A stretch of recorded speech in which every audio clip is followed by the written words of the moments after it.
jesteś w stanie dużo osiągnąć pricingiem. Jeśli nie zaczniesz, to potem nadganiać będzie coraz ciężej. Za późno zobaczysz, że rynek spada, za późno zobaczysz, że twój wzrost nie satysfakcjonuje, jak jest spadek, to już w ogóle kiepsko. Inwestycje, żeby odwrócić tendencję na swoją korzyść, ta inwestycja będzie musiała być bardzo duża. Pricing to nie tylko cena. Czego zacząć optymalizację pricingu? Jakbyśmy mieli to rozłożyć naprawdę na części pierwsze? Tak, pierwszy odcinek jest, jeżeli ktoś chciałby dowiedzieć się, co my robimy, albo ja robię w Value Ships, to zapraszamy do pierwszego odcinka, a jeżeli ktoś chce tylko i wyłącznie posłuchać o pricingu, to dzisiaj chyba naszą misją jest to, żeby od pricingu nie uciec, tak jak zrobiliśmy to sprytnie w odcinku numer 1. Dokładnie, a dlatego pomyślałem, że może zaczniemy od tego pricingu, żeby od niego nie uciec, ale zanim zaczniemy o pricingu, to może powiedz, co się zmieniło od ostatniego nagrania. My widzieliśmy się w listopadzie 2023. No dobra, no zdradzimy wam. Nagrywamy teraz, a odcinek z tobą przecież poszedł przed chwilą, tak? My jesteśmy 4 miesiące do przodu, tak patrząc z perspektywy widza. A ja pamiętałem, gdzie mieszkasz i umiałem sam dojść. O, to a nie jestem z Warszawy. Szapoba. No. I jeszcze jesteś facetem, nie? No, tak, a ja jestem w ogóle, jeżeli chodzi o kierunki, to dramat. Oj, dramat. No ja to samo. Lateralizacja skrzyżna, wiesz? To znaczy, to jest taki defekt, który posiadasz, że normalnie w życiu kieruje cię jedna strona lewa albo prawa. To znaczy, że masz lewe oko prowadzące, jesteś leworęczny, a potem lewonożny. A ja mam prawe oko prowadzące, czyli to jest moje takie główne oko, które odpowiada jakby za moje życie, tak można by powiedzieć, ale jestem za to leworęczny i lewonożny. I wschód-zachód to jest śmieszne, nie? No bo jeżeli na przykład są te dzieci, które, czy ja w podstawówce niestety tak miałem, geografia to nie był mój ulubiony przedmiot, no bo słyszałem często, że jestem głupi, no bo wschód-zachód, a ja nie wiem. A właśnie to nie do końca było tak, że nie wiem, bo nie wiem, tylko dla mnie to nigdy nie będzie naturalne. Ja się muszę tego nauczyć na siłę i też nigdy naturalne nie będzie dla mnie podnieść lewą rękę. Zawsze muszę się nad tym zastanowić. I to wynika właśnie z czegoś, co nazywa się... I najpierw zlokalizować prawą, żeby... Lewą, bo jestem leworęczny. Okej, dobra. To moja córka tak ma, że w ogóle wszystkie podręczniki, wszystko jest przystosowane dla praworęcznych i kurczę, nie pamiętam jaki to był przypadek, ale było tak, że nawet zadania w książkach są tak skonstruowane, że leworęczny ma problem ale po prostu, ma mindfuck, nie? Stalówka jest też zrobiona pod leworęcznych. Ja kiedyś chciałem nożyczki? Nożyczki to jest dla mnie dramat. Nie umiem ciąć. Tak, nie umiem ciąć. Ale są już nożyczki dla leworęcznych, I stalówki też już są dla leworęcznych, ale generalnie będąc leworęcznym masz troszkę utrudnień. W sensie też, żeby była jasność, mi to nigdy jakoś bardzo w życiu nie przeszkadzało nawet. I to jest coś, na co na przykład zwracam uwagę od razu, czy ktoś pisze lewą, czy prawą ręką. Jakoś tak po prostu mam. No, ale tak, leworęczny i jest też Światowy Dzień Leworęcznych. O. Nie wiem kiedy. Ja podejrzewam, że UX wszystkich aplikacji cię wkurwia. Możliwe, że tak jest. No. Tak. No ciężko, słuchaj. No leworęczni nie mają lekko, ale no cóż, no w pricingu to nie przeszkadza, wracając do tematu chyba. Chociaż wiesz, no jak się nad tym zastanowić, stalówki dla leworęcznych droższe. Powinny być droższe, nie? I są, zakładam. Gitara dla leworęcznych też droższa, no bo masz struny w drugą stronę. Wiesz, to jest takie śmieszne, kiedy się nad tym zastanawiałem, że możesz być w czymś ekspertem, a wystarczy jedna prosta zmiana i jesteś nikim w tym. Tak. I to jest przykład gitary, że normalnie, wiesz, możesz być, nie wiem, czy tak jest, ale tak mi się wydaje, że tak jest. Nie wiem, to się wypowiem. W związku z tym chciałem powiedzieć, że możesz być ekspertem w graniu na gitarze praworęcznej, a potem dostajesz leworęczną i już nie umiesz w ogóle grać na gitarze. Okej, nigdy się nad tym nie zastanawiałem.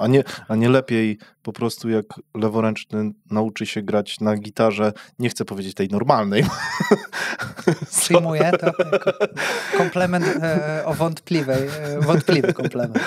Nie, ale to nie jest tak, że jakby leworęczny po prostu bierze nie. gitarę i po prostu odwrotnie Trudniej. się uczy? Nie, Znaczy nie wiem, no ja na pewno nie umiem tego zrobić, Okej. no bo wiesz, no moja prawa ręka jest taka jak twoja lewa, więc pytanie, czy ty byś był w stanie się nauczyć grać na gitarze dla leworęcznych? Właśnie nie wiem, Trudniej, jakbym zaczynał, to wiesz, to A ta wyobrażasz kolejność sobie, tych strun... bo wy tego nie widzicie, słuchajcie, ale jesteśmy w studio o profesjonalizmie minimum Netflixa. Wyobrażasz sobie na przykład, tutaj jest wokół nas mnóstwo aparatów, zmienić, że na przykład zaczynasz nagrywać albo obsługujesz się aparatem drugą ręką, to by było super trudne, nie? W ogóle ciężko sobie to wyobrazić. Nie, ale gdybym zaczynał, wiesz, jakby od samego początku, jakbym był Ja zauważyłem, ja miałem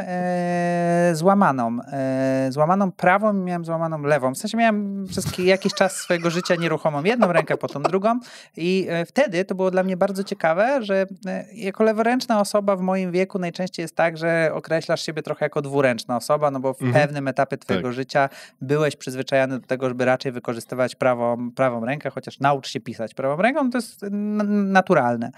Przynajmniej jak ja zaczynałem przedszkole, potem szkołę.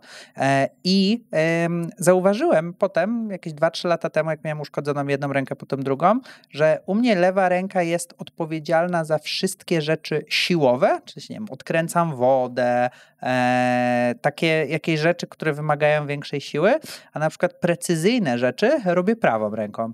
I żeby było śmieszniej, jak wycinam, jestem w tym do bani i wycinam do bani prawą ręką, ale lewą jeszcze gorzej wycinam. Za to piszę lewą ręką, więc jakby mam takie wrażenie, że funkcje tych rąk u mnie akurat za różne rzeczy odpowiadają. Żeby było śmieszniej, jem jak normalny człowiek, rzucam do kosza też jak normalny człowiek, no ale większej rzeczy jednak robię tak jak leworęczny człowiek. Ale są takie rzeczy, które zachowuję się normalnie. Wiesz, jak się mówi na leworęcznych?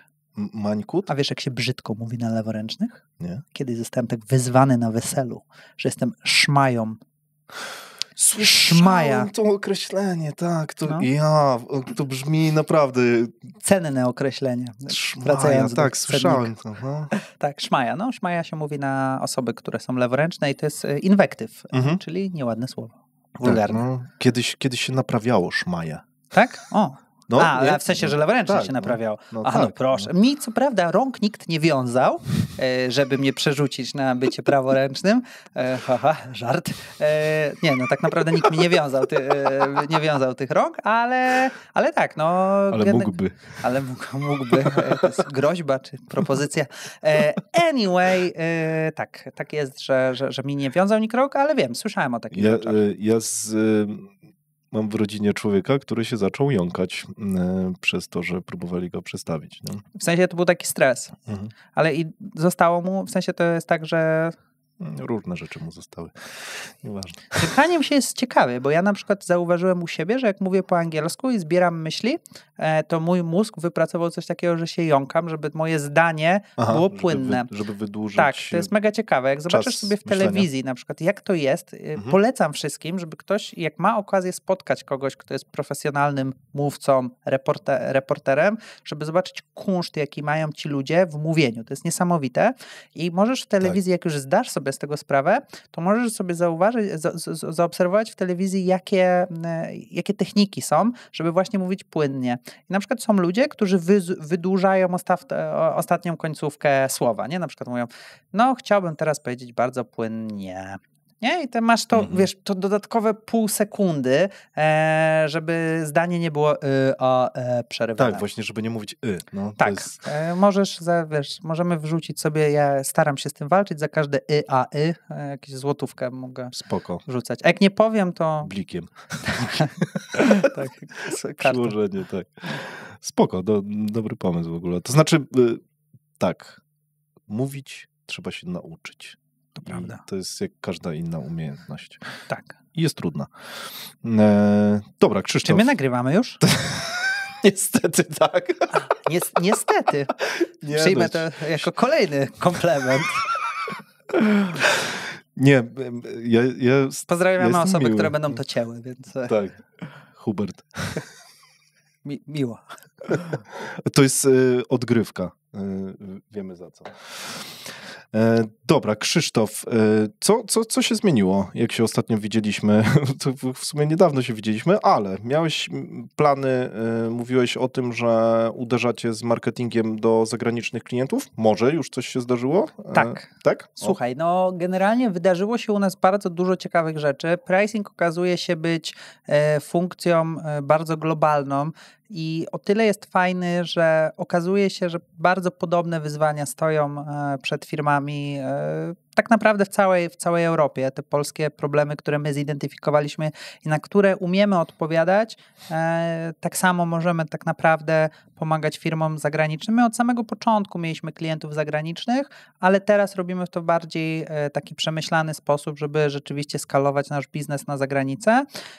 I wracam do ciebie, słuchaj, prosto z Wiednia od klienta, więc bardzo pierwsze sukcesy z takimi konkretnymi, targetowanymi akcjami marketingowymi, sprzedażowymi, czy naszymi występami tak naprawdę za granicą to się udało zrealizować i to jest bardzo fajne. Więc to jest pierwsza rzecz, która się zmieniła. W międzyczasie dołączył do nas Patryk Dżus. Patryk Dżus jest menadżerem w e-commerce tak naprawdę. On siedział w zarządach z takich spółek jak Domodi, Homebook, Selsey, więc jest takim C-level menadżerem i rozwijał nas w roli partnera współpracy e-commerce. Docelowo my wcześniej pracowaliśmy głównie z firmami, które sprzedają w digitalu tylko na podstawie pricingu. Teraz widzimy, że sytuacja na rynku trochę się zmienia i nie trochę. Jak sobie o tym pomyślisz, i tutaj już przechodzimy do takiego twardego już koniec śmieszków, ale jak pomyślisz sobie o tym, jak rynek e-commerce'owy się zmienia, to od 2018 do 2022 albo 2023, nie pamiętam, ale rynek rósł w tempie 22%. Od tego roku, czy od połowy zeszłego, przez następne 5 lat rynek ma rosnąć w tempie 9%. I teraz co to oznacza? To oznacza, że jeżeli... Rynek w sensie całościowo. Tak. W Polsce jest około 56 tysięcy e-commerce'ów. Jak dorzucisz do tego wszystkich merchantów Allegro, to jest 100 tysięcy firm, które sprzedają coś firm, działalności jednoosobowych. Jest to bardzo duży rynek. I teraz to, co my zauważyliśmy, no to duże firmy nie będą chciały rosnąć w tempie 9%. Biorąc pod uwagę inflację, biorąc pod uwagę inwestycje, które chcesz mieć, wzrost nie teoretycznie, bardzo praktycznie 9% ciebie nie satysfakcjonuje. Tak bez przesady, ale no jesteś, wiesz, płasko możesz powiedzieć, albo no jest to słaby wzrost, jakkolwiek by tego nie ująć, ale co to oznacza? Słuchaj, w momencie, w którym nie jesteś w stanie rosnąć swojej firmy tak szybko, dzięki temu, że po prostu rynek rośnie, czy ty rośniesz razem z rynkiem, no oznacza to, że żeby urosnąć szybciej, musisz komuś coś zabrać.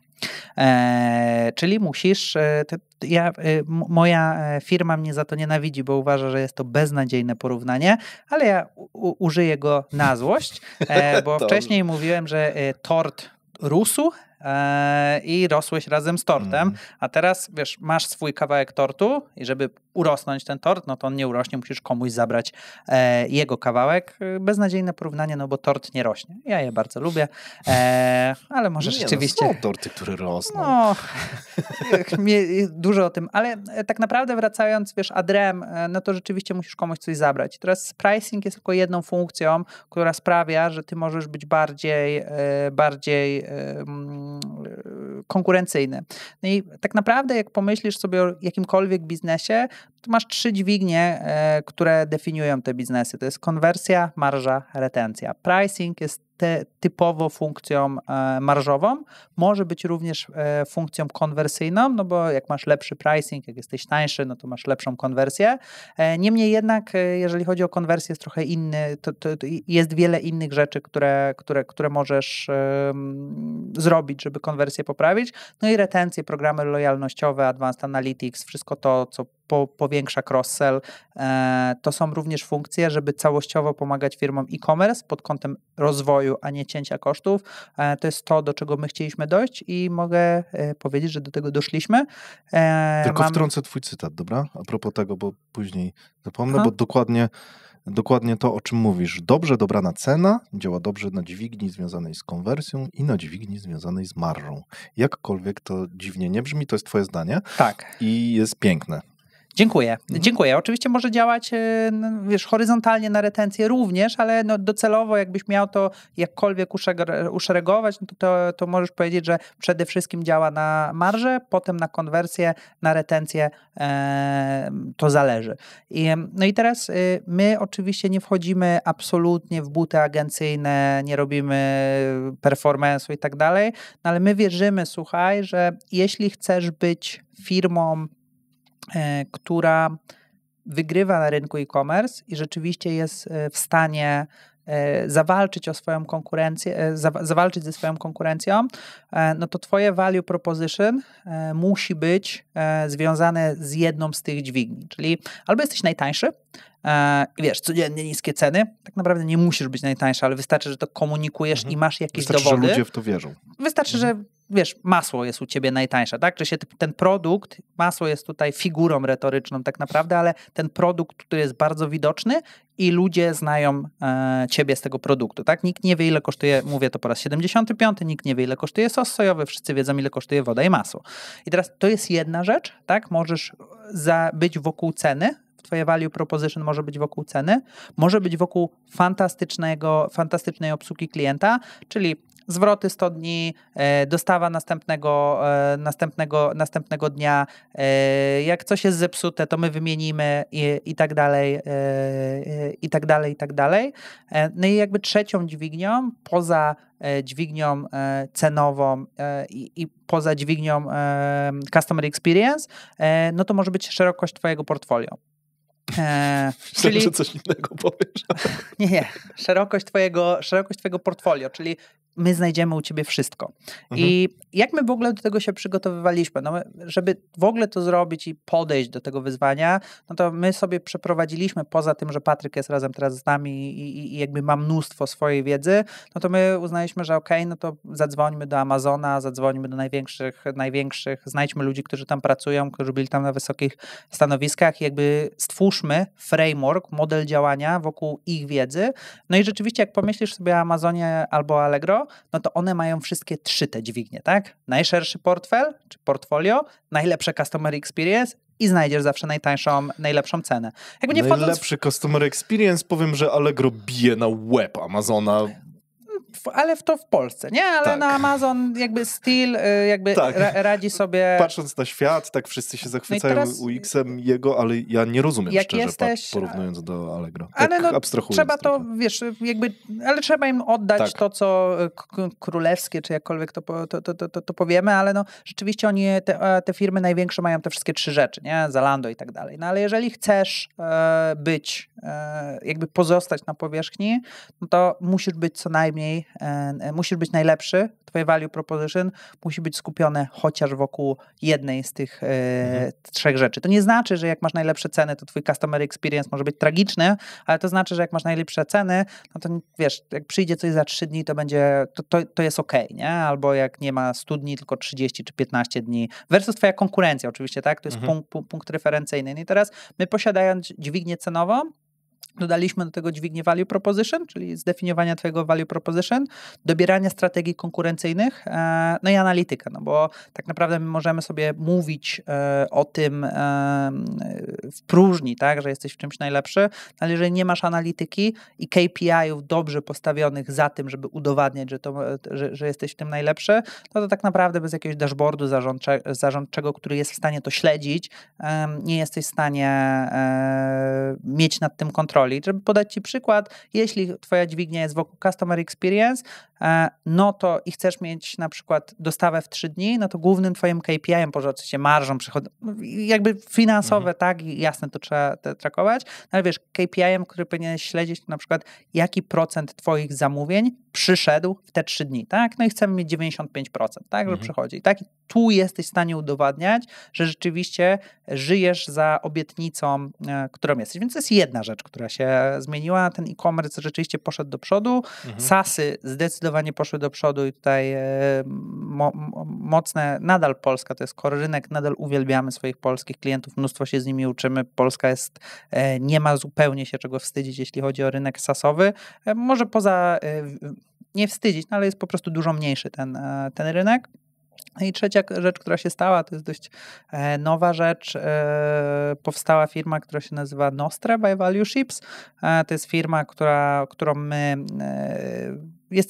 jesteśmy częścią jakby tej firmy, ale to jest jakby, można powiedzieć, spółka córka, gdzie my wchodzimy w AI, tylko nie AI plugin ChatGPT, tylko mamy osoby z 10-15-letnim doświadczeniem w budowaniu, w machine learningu, data science i tutaj też stawiamy na consulting taki, jeżeli chodzi o techniczny, można by powiedzieć, tak? Czy się wyobraź sobie, że teraz Czyli zaczynacie polować na większe ryby, tak? Też, ale powiem ci, że często mamy też klientów, którzy po prostu potrzebują jakiejś wersji analityki albo chcieliby wejść do tego pociągu AI-owego. Właśnie, nie? czy to znowu jest tak, że wy będziecie przenosić rozwiązania z dużego biznesu do biznesu średniego? Tak, zdecydowanie wszystkie 3 osoby, które są w Nostre, pracowały w McKinsey'u, tam się poznaliśmy, więc to jest jakby cały czas ta filozofia tak naprawdę, która stoi za nami jest jakby cały czas demokratyzacja wiedzy cały czas jakby nam towarzyszy, co oczywiście nie zmienia faktu, że też zgłaszają się do nas coraz większe firmy i to jest bardzo, bardzo fajne. Większe firmy, podejrzewam, że większe projekty i większe pieniądze po prostu. Jest tak? to czasami większa też stabilność. bardzo bolesne, ale to... Bardziej boli. Tak, ale to może jak mam jedną zadrę w sercu, może jak się trochę jeszcze bardziej otworzę, to ci o nim opowiem, ale nie do ciebie, ale tak przegrałem coś przez cenę ostatnio i uwaga, przegrałem coś przez cenę, która była za niska. No. Okej. I to jest, to też są takie tematy właśnie. Ja też zawsze się zastanawiałem, czy jest coś takiego, że są klienci, nawet chyba gdzieś mam to w notatkach, czy są klienci, którzy właśnie nie kupią przez to, że jesteśmy po prostu za tani, bo... Ja mam świetny case, dojdziemy pewnie do tego, ale to nie jest zadra w sercu, to jest po prostu, jest mi przykro bardzo, ale to opowiem ci kiedyś. Spoko. Czyli tak, idziecie w tę stronę, w którą planowaliście. Mówiłeś o dodatkowym człowieku. Czy rozwijacie się jeszcze bardziej pod kątem ludzi? Czy macie dzisiaj tak, że macie jakiś niedobór ludzi, czy klientów, czy jakaś jest równowaga? Nie, teraz jesteśmy zajęci i rekrutujemy cały czas też. Staramy się skalować tak naprawdę w 2 strony. W biznesie usługowym często jest tak, że albo jest za krótka, albo za długa ta ławka, którą masz, czy albo masz za dużo ludzi i za mało klientów, albo masz za dużo klientów i za mało ludzi. Jakby to jest naturalny cykl rozwoju, cykl wydarzeń, jak w Pocahontas, ale na dzisiaj generalnie zespół jest zajęty, klientów mamy dużo, ale cały czas oczywiście jakby rozwijamy się i tak naprawdę nie umiem jednoznacznie odpowiedzieć na to pytanie. Spoko. Jeżeli szukamy teraz raczej osób na pozycje seniorskie, więc jeżeli jakby rekrutacja jest otwarta cały czas, ale też cały czas zależy nam na tym, żeby pozyskiwać nowych klientów, ale też, bo tak powiedziałem, o czym się zmieniło, nadal corem pozostają produkty i SaaSy. W sensie nadal tam robimy najwięcej, tam mamy najwięcej klientów i to nadal jest gdzieś, można powiedzieć, i jeżeli miałaby być jedna specjalizacja, to by była, jeśli miałbym wymienić pierwszą rzecz, to nadal jest core i na pewno corem pozostanie, bo kocham produkty. Maciek kocha też produkty i produkty są super. Czy czujesz, że zaczynacie budować taką przewagę, że zaczynacie ściągać bardzo dobrych ludzi? Ta rekrutacja, nie pamiętam jak ma na imię wasz nowy... Patryk. Czy ta rekrutacja Patryka jest związana z tym, że właśnie jesteście rozpoznawalni i to on do was przyszedł i macie łatwość trochę? Z Patrykiem ja się znałem. Wiesz co, my mamy bardzo, wydaje mi się, że to, gdzie my jesteśmy w stanie przyciągnąć najlepsze talenty i oczywiście tylko na takich nam zależy, to sposób, w jaki budujemy naszą spółkę, dlatego, bo my budujemy naszą spółkę jako spółkę partnerską, każdy może dołączyć jako partner, jakby dołączyć jako partner jest ciężko tak naprawdę, ale każdy może przyjść i zbudować sobie pozycję partnera. No i tak jest na przykład z Patrykiem, który po prostu buduje z naszymi ludźmi, z naszymi kompetencjami, ze swoją wiedzą i mega doświadczeniem buduje całą praktykę e-commerce. Tak? My wcześniej byliśmy na bardzo wąskim wycinku, gdzie byliśmy w stanie udowadniać, że pricingiem jesteś w stanie zrobić dużo więcej i jesteś w stanie dużo osiągnąć pricingiem. No teraz po prostu ten wachlarz się rozszerzył. To jest, wiesz, no możesz tak sobie o tym można pomyśleć, jeżeli chodzi o budowanie spółki usługowej, tak jak, nie wiem, no budowaniu firmy, która produkuje, nie wiem, samochody. No wcześniej Porsche miało samochody sportowe, teraz Porsche ma też SUV-y, elektryki i tak dalej. Nie? No i to trochę tak u nas będzie to wyglądało, że czy filozofia nadal stoi za nami taka, że no, spółka jest partnerska i oczywiście każdy, kto do nas dołącza, jakby endgame w przypadku każdego pracownika to jest możliwość zostania partnerem. No właśnie ostatnio jak z Szymonem Negaczem rozmawiałem, zapraszam na odcinek, to mówił, że oni właśnie mają bardzo, bardzo dużą przewagę pod kątem tego, że właśnie ściąga talenty. Mimo tego, że są w małym mieście, dzisiaj zatrudniają praktycznie zdalnie wszędzie w Polsce, ale rzeczywiście ta rekrutacja, to, że są rozpoznawalni, to ta rekrutacja poszła dobrze i to jest jedna z rzeczy, która no, jest taką ewidentną przewagą. Czy ja w ogóle, dla mnie, wiesz, Szymon to jest niedościgniony ideał budowania spółki usługowej. To wydaje, że z mojej wiedzy, jeżeli od kogoś można się nauczyć czegoś, jak budować spółkę usługową, no to zdecydowanie można nauczyć się tego od Szymona. No, jakby wzrost, który Szymon publikuje, case'y, które posiada, no, przynajmniej z mojej perspektywy to jest second to none. Oczywiście bardzo fajnie mieć taką ambicję i patrzeć w kogoś w kierunku. To jest bardzo motywujące. Ja też Szymona bardzo lubię, rozmawiałem z nim kilka razy i no jakby widać, że po pierwsze z mojej perspektywy, tak, nie siedząc w środku, nie znając ani ekipy, ani działalności jakoś bardzo dobrze, no ale tak jak z tego, co mogę zaobserwować, no to po pierwsze wow, jeżeli chodzi o osiągnięcie. Po drugie, no ten model musi być bardzo fajnie poukładany. No jeżeli jesteś w stanie skalować spółkę usługową w tym tempie, to znaczy, że model monetyzacyjny, który posiadasz jest super. No, to jest też bardzo ciekawe, że wiesz, jesteś w stanie zbudować spółkę usługową wokół modelu abonamentowego. Jednak pricing do dzisiaj u nas nie miał takich możliwości, no ale tak jak zastanowisz się nad tym i też w jaki sposób my chcemy rosnąć, no to liczymy na to, że to wcześniej czy później się wydarzy. O, macie taki plan, tak? Wiesz co, tak, no tylko, że jakby każdy rozumie dobrze, jakby to nie jest żadne wytłumaczenie, ale no każdy dobrze rozumie sprzedaż ludzi, którzy odpowiadają w Polsce za sprzedaż. Jest ich bardzo dużo, za pricing mało, więc no budowanie wokół tego abonamentu jest dużo cięższe, ale tak, no jest to na pewno jakby posiadanie większej ilości.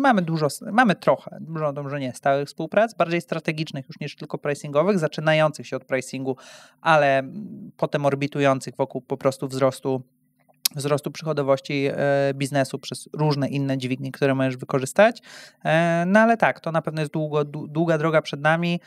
Droga, która po pierwsze koncepcyjnie jest trudna po naszej stronie, po drugie edukacyjnie wymaga od nas na pewno dużo pracy. Tak, no co prawda to jest inna sytuacja, bo tak jak Szymon wspominał, jak powiedział mi, jaka jest liczba firm szkoleniowo-sprzedażowych albo konsultacyjnych w Polsce, które łapią się w tą dziedzinę, to jest ich naprawdę dużo. A wy macie jednak dosyć błękitny ocean, tak jakby się zastanowić. Tak. Porównawczo na pewno.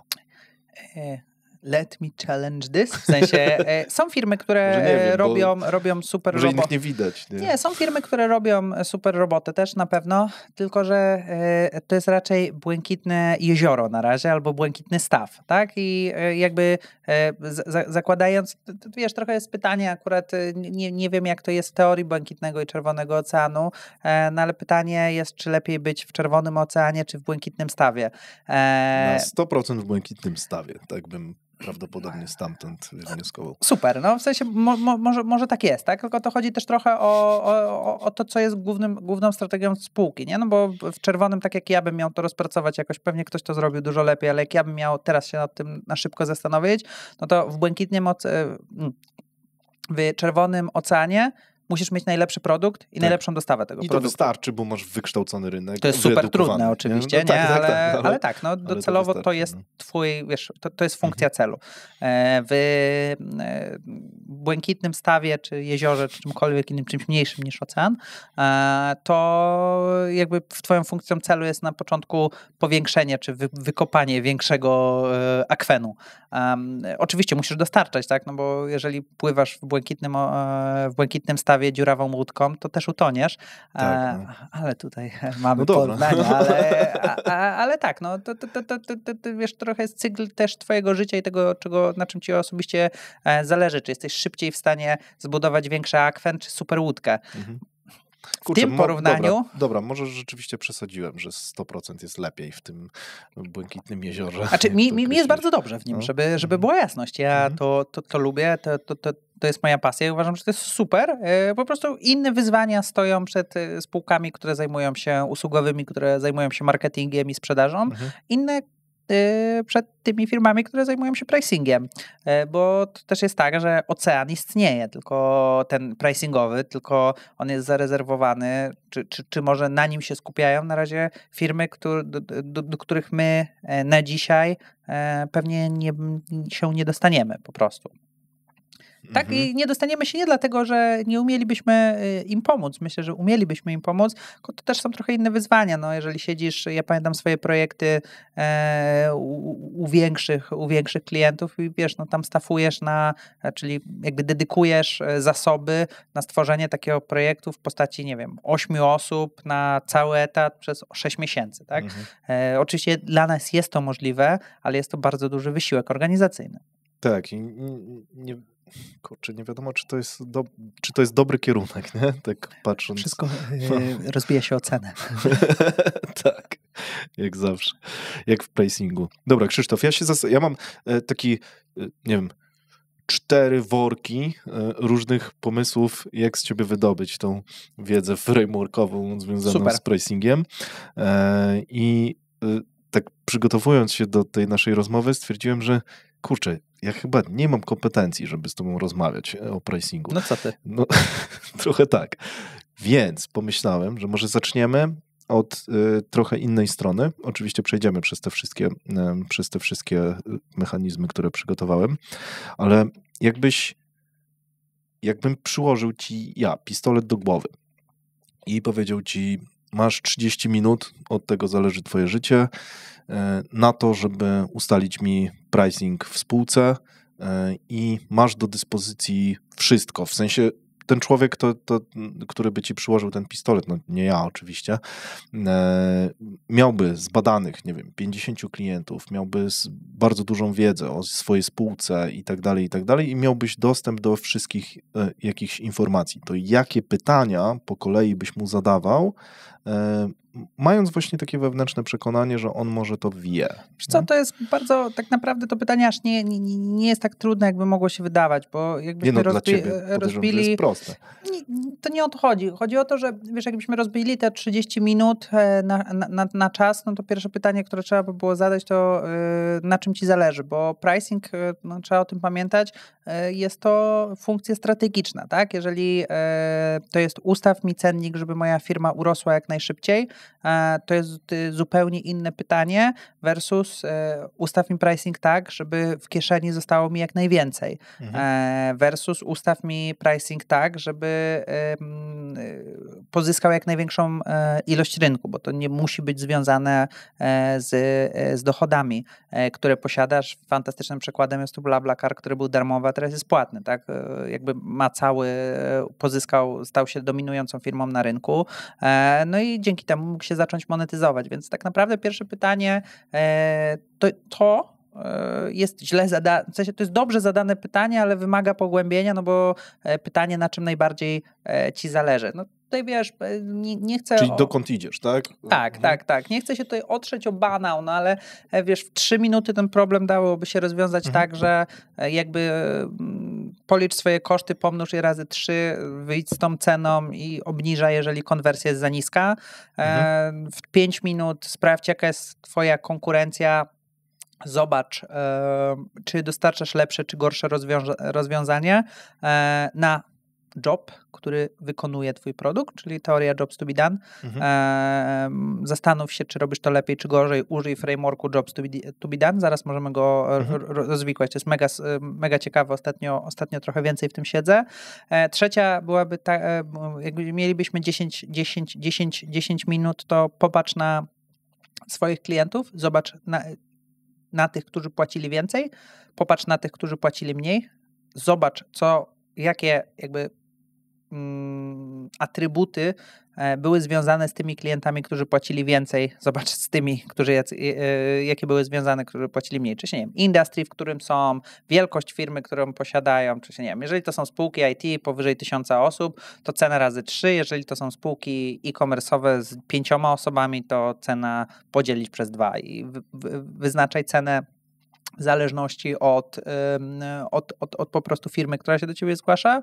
No jeżeli masz pół godziny, no to rzeczywiście policz wartość, którą dostarczasz i weź sobie część tej wartości, czyli jeśli na przykład generujesz 100 leadów, z leada jest konwersja 10%, a średnia wartość ticketu to 100 zł, no to 100 razy 10 razy 100 czy 100 podzielić przez 10 razy 100 zł, i weź sobie po prostu część tej wartości, którą generujesz. A to zależy, wiesz, dlatego, bo to jest jakby pricing oparty o wartość i teraz im bardziej ty jesteś w stanie udowodnić swój sukces, czyli to, że dzięki tobie to się stało, tak? Czyli na przykład jeśli ty generujesz leady i ta firma nie miała jak inaczej wygenerować leadów, czyli marketing nie dostarczał tych leadów, byłeś jedynym rozwiązaniem, to możesz sobie wziąć więcej tej wartości.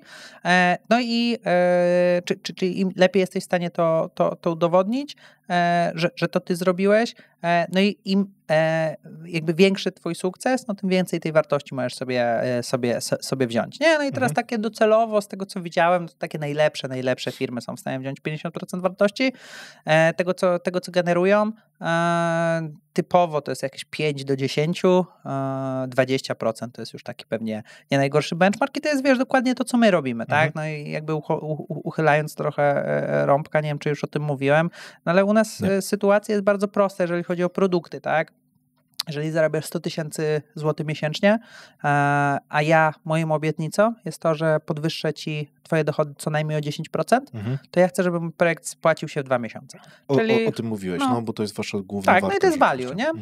I to jest bardzo, bardzo, bardzo proste. Oczywiście w e-commerce jest to dużo trudniejsze. To jest tylko ta sytuacja, że generalnie zależy ci, nie na posprzątaniu pricingu, nie na uszczelnieniu pricingu, nie na marży na przykład, tylko po prostu zależy ci na takim wzroście. Najczęstszy przykład, który mamy, no to jest pricing oparty o wartość. Spoko. Ty wierzysz w to, Krzysztof, że tak jeszcze wrócę do waszej branży na chwilę, czy wierzysz w to, że tutaj nie będzie drugiego miejsca?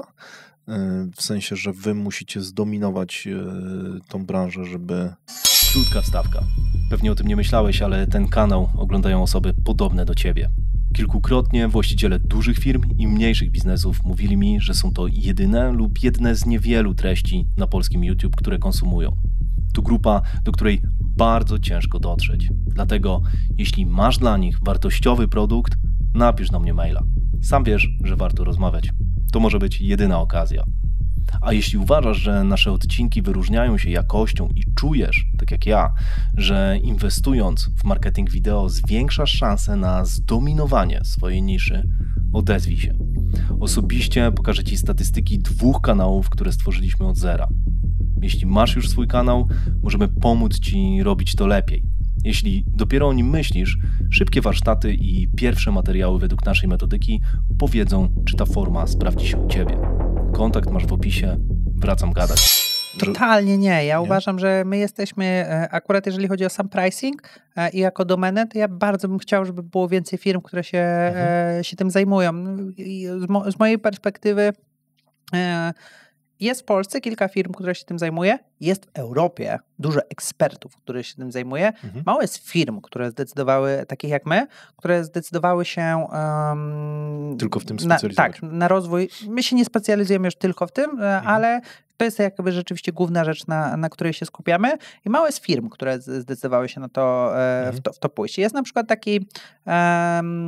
Czyli ty cały czas ciśniesz, żeby powiększyć jakby ten ocean wspólnie? Tak, zdecydowanie. Jest taki dla nas, wiesz, dla nas super w ogóle trampoliną był Profitwell, Patrick Campbell, który zrobił fantastyczną robotę zakładając Profitwell, jakby szerząc wiedzę w SaaS-ach o pricingu w SaaS-ach w Stanach. I on założył firmę, sprzedał ją za $200 milionów ekstra, bootstrapowana od zera, dopadła. I jest, tak, to jest wow. Patryk jest w ogóle ekstra, kocham jego content. Teraz kupuje stacje benzynowe w Stanach ale to super, tak? I ciekawe, kurde, stacje benzynowe? No, tak, ale... Ciekawe.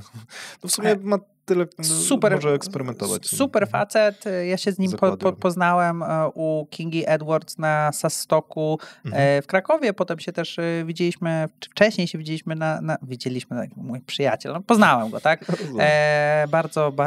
Bardzo fajny, mam tyrik, bo dostałem do niego numer, słuchaj, bo byłem tam wcześniej, bo wiedziałem, że on będzie wcześniej, żeby trochę pogadać, on się zajmuje, jest też jakimś autorytetem na pewno dla mnie, więc potrzebował dla ogólnego SaaStocka, żeby ktoś go nagrał, jak występuje. Powiedziałem, słuchaj, to ja cię nagram i wyślę ci to potem na WhatsAppie.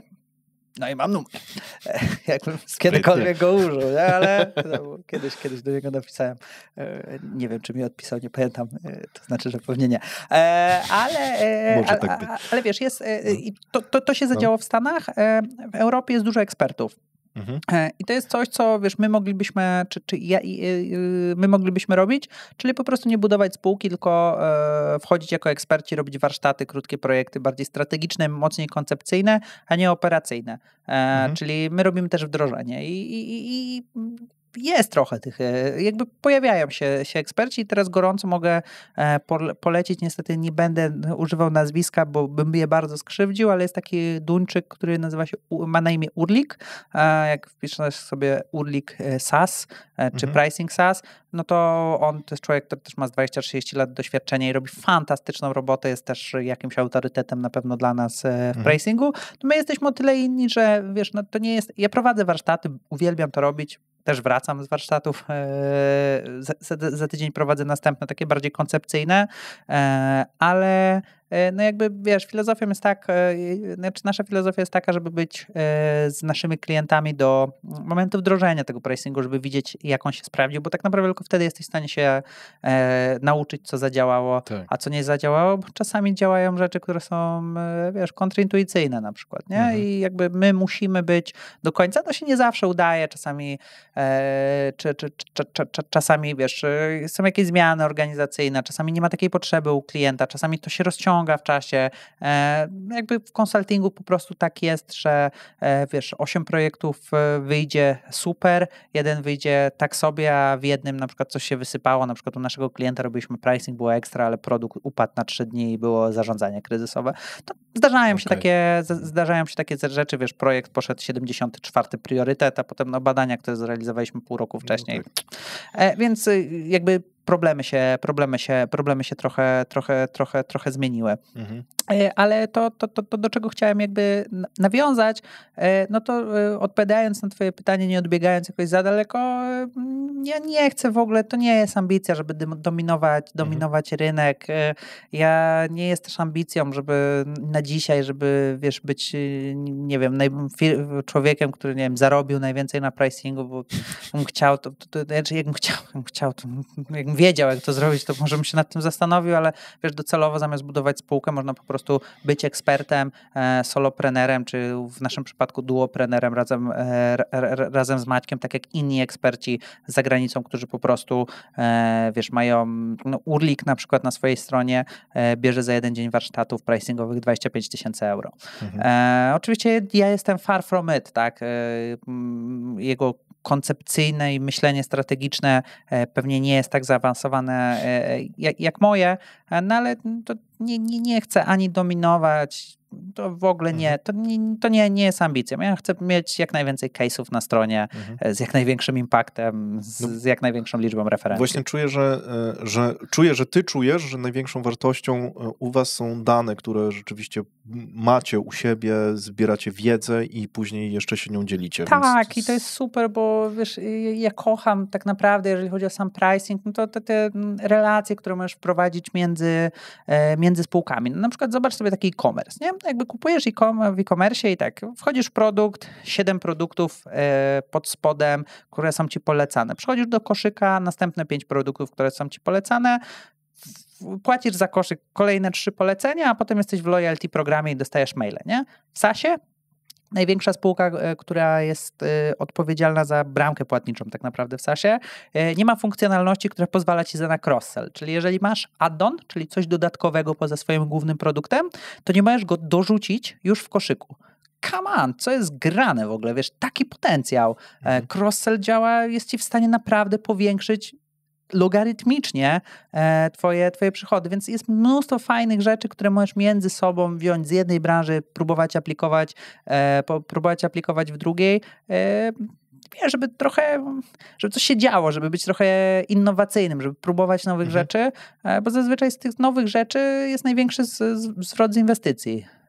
To po angielsku arbitraż chyba się nazywa, bo nawet ostatnio o tym rozmawialiśmy, ale nie mogłem znaleźć tego słowa. Czyli wykorzystanie czegoś w innym miejscu, nie? Czyli na przykład bierzesz łyżkę i sprzedajesz ją jako łopatkę. Nie? Albo jako coś, czy masz strzelić.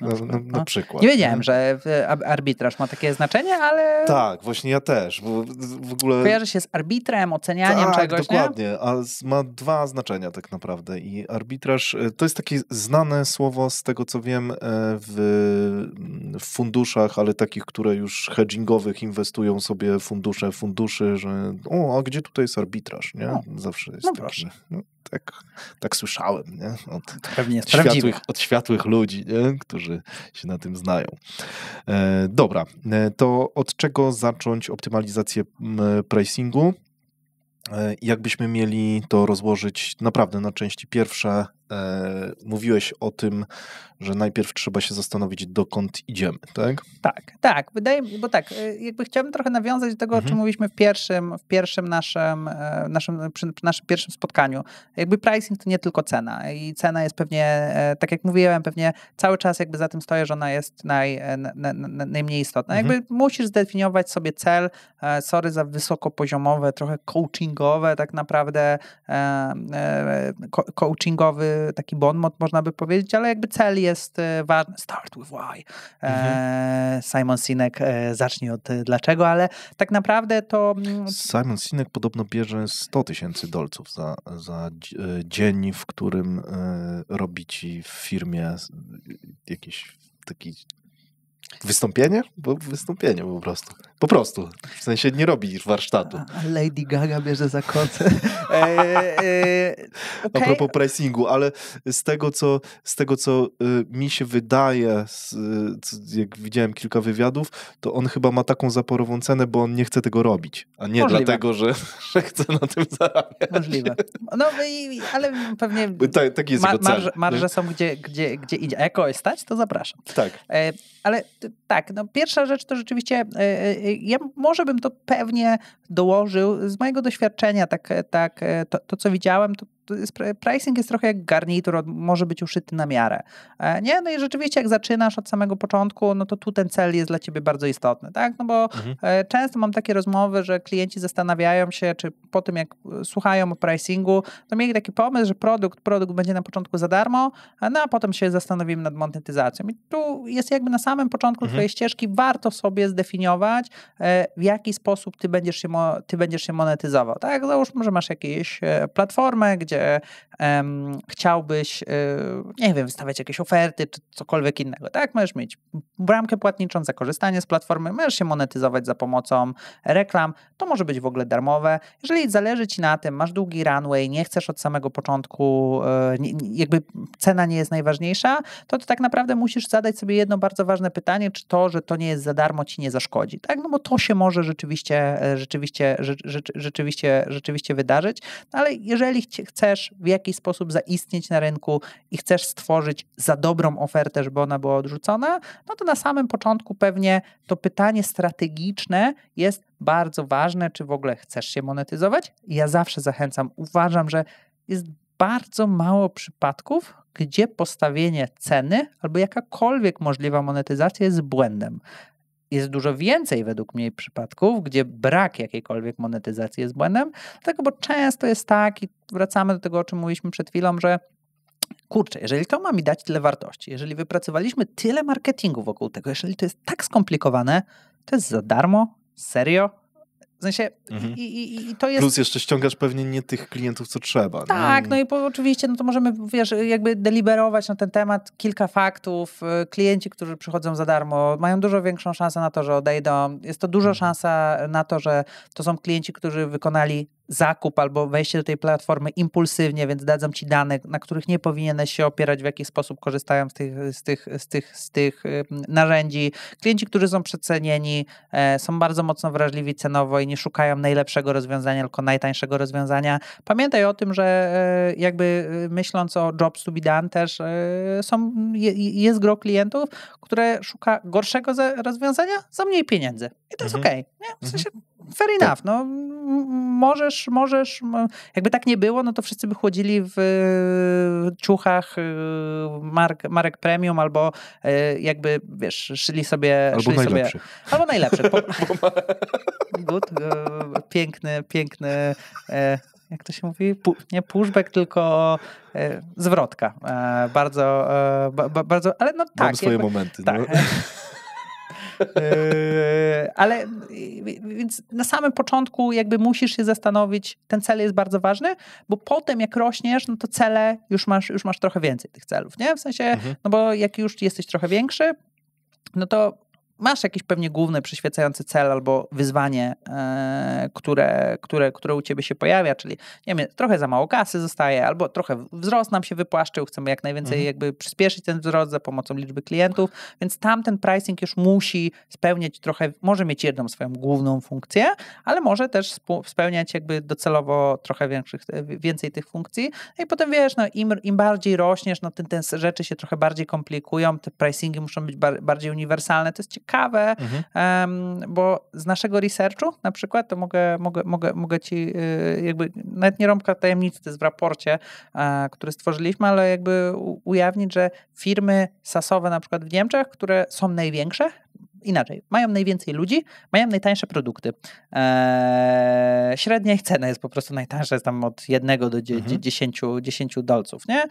Więc to trochę pytanie, oczywiście pierwsze to jest strategia, dlatego, bo strategia jest ważna, bo pierwsze pytanie za pomocą strategii, na które jesteś w stanie sobie odpowiedzieć, to jest, czy chcesz się monetyzować, czyli za darmo, nie za darmo? Raczej powiedzmy na potrzebę tej rozmowy ogólnie, że brak posiadania jakiejkolwiek możliwości monetyzacji po pierwsze jest niemożliwy na w długim okresie, chyba że filantropia albo coś w tym stylu. Bo że się dobrze skeszowałeś wcześniej. Nie? Tak, no i to jest jakby... No ale tak czy siak w dłuższej perspektywie to nie ma sensu. Tak. W sensie to zginie. Nie? Tak, no poza tym jest to ryzykowne, no bo takie dobra za darmo, to może być problematyczne. No i model, nie? No na samym początku strategia też ci powie trochę o modelu, który chcesz mieć, czyli wiesz, jeżeli chcesz na przykład rosnąć swoją firmę w ten sposób, że cały czas ci coś przybywa, no to pewnie model subskrypcyjny jest trochę dla ciebie lepszy. Jeżeli chcesz wiesz, cashflowowo na samym początku się podratować, no to może nawet sprzedawanie czegoś w one-time dealach będzie dla ciebie ważne, ale cały czas jesteśmy wokół tej, wiesz, konwersji, retencji, marżowości, nie? Czy się możesz na przykład, wiesz, zaczynasz się pricingowo zastanawiać, czy jest większa szansa na to, że dużo więcej osób kupi za niską cenę i dzięki temu twój jakby portfel będzie większy, niż to, że trochę mniej osób kupi, czy dużo mniej osób kupi za bardzo wysoką cenę. No więc te wyzwania strategiczne mogą ci trochę pomóc i właśnie, jeśli mi pozwolisz, to mogę trochę o Jobs to be Done opowiedzieć, bo to jest framework, który na samym początku może trochę... Super, a jeszcze mam tylko pogłębiające trochę pytanie, czy to jest, bo zajebiste jest to moim zdaniem, że jak ludzie zaczynają z wami pracę, to w ogóle zaczynają się nad tym zastanawiać, dokąd idą. I miałeś tak, że wchodzisz do firmy, pytasz się, dobra, ale czego wy chcecie? No, tak w ogóle to nie wiemy. Często jest tak, że pierwsza rzecz to jest request danowy u nas, nie? I często bardzo dużo wartości jest już w ogóle ze stworzeniu, bo my mamy jakby, wiesz, templatyzowane dane, których potrzebujemy, no to jest zazwyczaj standard. I jak my prosimy o te dane, to często jest, a dlaczego w taki sposób to jest zbierane? A my tego tak nie zbieramy. I wiesz, to jest, ile ja się dowiedziałem zbierając te dane. To jest z mniejszymi firmami, jak współpracujemy, jak zajmuje się ktoś w okolicach C-levelu dyrektora zbieraniem takich danych, to już jest pierwszy taki aha moment, ale tak, oczywiście, jakby jest tak, że strategicznie pricing może ci wiele poukładać, ale też zaczniesz sobie zadawać jakieś pytania, nie? I właśnie ostatnio ja jestem pewnie trochę zbajasowany, więc trzeba uważać na to, co teraz mówię, bo wczoraj prowadziłem warsztat z Jobs to be Done, no bo jakby w Jobs to be Done jest tak, że jakby masz dwa wymiary, tak? Jestem konsultantem, więc umiem tylko w dwóch wymiarach myśleć, ale masz tak naprawdę dwa wymiary, nie? Czy to, do czego zatrudnia cię firma, czyli się job, który ty wykonujesz, robisz lepiej czy gorzej i czy płacisz za twoje rozwiązanie więcej czy mniej. Czyli wychodzi ci macierz 2/2. I teraz tak, jeśli wykonujesz lepszą robotę, a chcesz, żeby płacili ci więcej, no to jest strategia, którą na przykład bardzo dobrze wykorzystuje Nespresso, jeśli porównasz Nespresso do kawy, którą robisz w domu. Bo Nespresso od takiej zwykłej, wiesz, kawy sypanej jest droższe, no ale kawa jest lepsza, nie? No i teraz wykonuje lepiej job, dostajesz lepszą kawę, płacisz więcej. Masz inny rodzaj strategii, takiej, wiesz, wzrostu w ogóle firmy, gdzie wykonujesz job lepiej i płacisz mniej. Przykład? Netflix? Idealnie. Czytałeś książkę? Competing Against Luck. Ale nie, tak, nie to jest świetny przykład, nie? Nie czytałem, ale tak, wydaje mi się, że Netflix, ale to wiesz dlaczego, bo dlatego, że mam dobrze przerobiony ten case, bo Netflix jest tutaj, wiesz, super przykładem, nie? Dlatego, bo to są trochę media dla mnie. Netflix jest dla mnie konkurencją. Tak, bezpośrednią. Ale on robi, wiesz, versus Blockbuster, jak Netflix podstawia, no to rzeczywiście robił lepiej job, bo masz, jakby jobem jest to, żeby zająć sobie jakoś czas, żeby obejrzeć ciekawy film w momencie, w którym chce odpocząć, nie? I teraz to jest job, który Netflix wykonuje. I teraz nagle, po pierwsze, masz dużo większą bibliotekę, po drugie, nie musisz jechać do Blockbustera, bo to była wtedy ten moment konkurencyjny. Po trzecie, jest taniej po prostu, bo nie masz jakichś tam przedłużeń, możesz obejrzeć więcej filmów, w sensie opłat za przedłużenia i tak dalej. No i potem są trochę bardziej skomplikowane. Te dwie sytuacje, wiesz, no robisz lepszą robotę, ktoś ci płaci więcej, okej, robisz lepszą robotę, płacisz mniej, no to w ogóle cudownie, tak? Ale może być też tak, że robisz gorszą robotę i chcesz mniej i to też nie jest takie trudne, tak? No jest dużo firm, które decyduje się na to, żeby robić gorszą robotę i po prostu brać za to mniej pieniędzy, no ale są też sytuacje, w których robisz gorszą robotę, a chcesz, żeby ktoś ci zapłacił więcej. I tutaj, wiesz, takie przykłady są strategiczne, czy strategie, którą możesz potem sobie rozwijać, no ale to są te wyjątkowe sytuacje, takie jak, nie wiem, idziesz do bankomatu, nie możesz skorzystać ze swojej karty, no ale musisz wypłacić pieniądze, czy nie możesz skorzystać z swojego bankomatu, musisz wypłacić pieniądze, no i zapłacisz za to 5 dodatkowych złotych, nie? No ale no nie masz wyboru. Wi-Fi w samolocie, kolejny przykład, nie?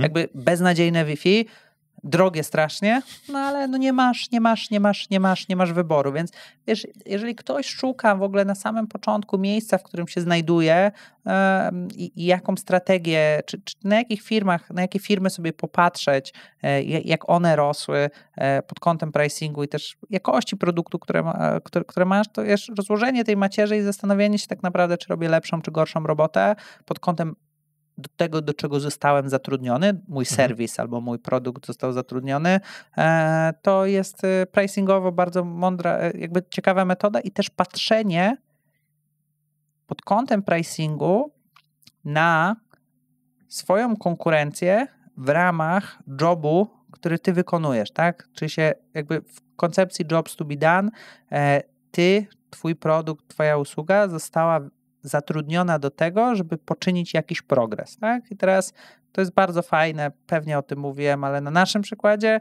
jeżeli my wykonujemy job powiększenia marży, czy powiększenia revenue, to taki sam job, mimo że zajmuje się zupełnie czymś innym, może wykonać Szymon, o którym rozmawialiśmy, może wykonać firma jakakolwiek IT, która sprawi, że nie wiem, będziesz miał nie wiem, lepszą po prostu sprzedaż, czy łatwiejszy customer experience. Więc wiesz, rozmawialiśmy trochę o oceanach konkurencji i tak dalej, możesz to rozumieć w takim klasycznym, segmentacyjnym, przez takie segmentacyjne oko, czyli firmy, które zajmują się pricingiem. Wiesz, z punktu widzenia mojej konkurencji, ja tego tak nie rozumiem, nie? Jakby moim jobem jest to, żeby zwiększyć ci kasę. Po prostu, nie? No i teraz możesz do tego jobu zatrudnić 1000 innych rzeczy. Możesz zatrudnić ciebie na przykład i wiesz, zrobimy sobie podcast, ktoś ci za to zapłaci, dużo osób się o tym dowie i nagle dużo więcej osób zacznie kupować te usługi, nie? Tak, zapraszam twoich klientów do mnie. Gorąco wszystkim polecam. I żeby to było jasne, to nie są wykluczające się rzeczy, tak? Tak. Jasne, to może w ogóle być mnożnik, nie? Jak najbardziej, nie? W sensie najpierw poukładamy sobie pricing, potem na dobrych podstawach zaczniemy sprzedawać rzeczy za taką kasę, za jaką powinniśmy sprzedawać, albo na odwrót, no to trochę zależy od tej strategii, którą masz, ale już wracając do tego pricingu, jakby nie uciekając od tego daleko, no to tak, pierwsza rzecz to jest strategia, no bo strategia trochę ustawi ci, w którą stronę powinieneś iść, czy biec, czy jechać i na czym jechać tak naprawdę, nie? I to na czym to jest pewnie model cenowy, na którym ty chcesz się skupić, czyli nie wiem, subskrypcja, czy sprzedaż jednorazowa, czy jakikolwiek inny model, który możemy sobie wymyślić i dopiero potem jesteś w stanie wejść trochę głębiej. I co potem? Zgaduję, że zaczynamy liczyć. Tak, możesz zacząć liczyć, to też znowu zależy od tego, na jakim poziomie jesteś. Tak, im jesteś bardziej zaawansowany, tym liczenia jest trochę więcej, im jesteś mniej zaawansowany, tym liczenia może, nie musi, w zależności od czasu, zasobów, które posiadasz, może być trochę mniej, no ale wiesz, jakby jest kilka jakby wertykałów, na które możesz sobie spojrzeć. No, pierwsze to oczywiście wartość, o tym mówiliśmy, myślę, że to jest zrozumiałe. Wartość, którą generujesz, to jest primum inter pares, tak? To musisz ogarniać, jeśli nie pod kątem pricingowym, powinieneś, szczególnie w relacjach B2B, wiedzieć, ile oszczędzasz albo ile więcej zarabiasz swoim klientom, tak? No bo job, który często wykonujesz w B2B, to jest oszczędzenie kosztów albo powiększenie twojego rewa, tak? No i trzeba rozumieć I to jest ważne z punktu widzenia każdej spółki, która pomoże ci, każdej spółki usługowej, która chce ci w jakiś sposób pomóc. Jakby to będzie ważne, jeśli jesteś spółką marketingową i pomagasz swoim klientom, no bo marketingowo przekazując tą wartość, mówiąc o tej wartości, to dzięki temu jakby zwiększasz szansę na konwersję. W sprzedaży, jak będziesz mówił pod kątem wartości, no to masz większą, skracasz cykl sprzedażowy i do tego zwiększasz szansę na konwersję. W pricingu jesteś w stanie za pomocą wartości po prostu ustalić cenę. Tak? I to jakby to jest coś, co jeśli nie jest ci potrzebne pod kątem pricingowym, to i tak bardzo pomoże ci w każdej innej jakby wzrostowej dźwigni twojego biznesu. Tak, no na pewno w sprzedaży pomoże, bo będziesz łatwiej tak naprawdę dopychał deale, tak? Trochę łatwiej się, wiesz, sprzedaje produkty czy usługi, zamiast opisując je w postaci to ma atrybut A, atrybut B, funkcjonalność C i D, trochę łatwiej się sprzedaje, jak powiesz, słuchaj, dzięki temu możesz zaoszczędzić 20% swojego czasu. Tak. Ktoś dzisiaj czytałem case'a Klarny, to jest spółka farmaceutyczna, tak mi się wydaje, która, chociaż Klarny, nie pamiętam, ale chyba kojarzę nazwę. Tak, ale w każdym razie oni mają jakiś w sensie możesz do nich zadzwonić i o coś tam zapytać, nie? No i oni wprowadzili AI, tak? No i możesz powiedzieć, że twój AI opowie ci, czy nie wiem, ma 1000 różnych języków, tak? Czy tam ile jest języków i że masz głos kobiety, mężczyzny i chłopczyca. I kogokolwiek, nie? Ale masz różne głosy i tak możesz opowiadać o tym AI-u. No. Ale Klarna w tym case'ie opisała swojego AI w sposób następujący. Z 23 minut 11 skrócił się, czy tam strzelam tymi liczbami, ale żeby koncept zrozumieć, 11 zajmuje się do nas dodzwonienie. Liczba powtórnych coli, żeby się o coś dopytać, spadła z 3 średnio na jedną osobę do 1, czy 0 na średnio na jedną osobę.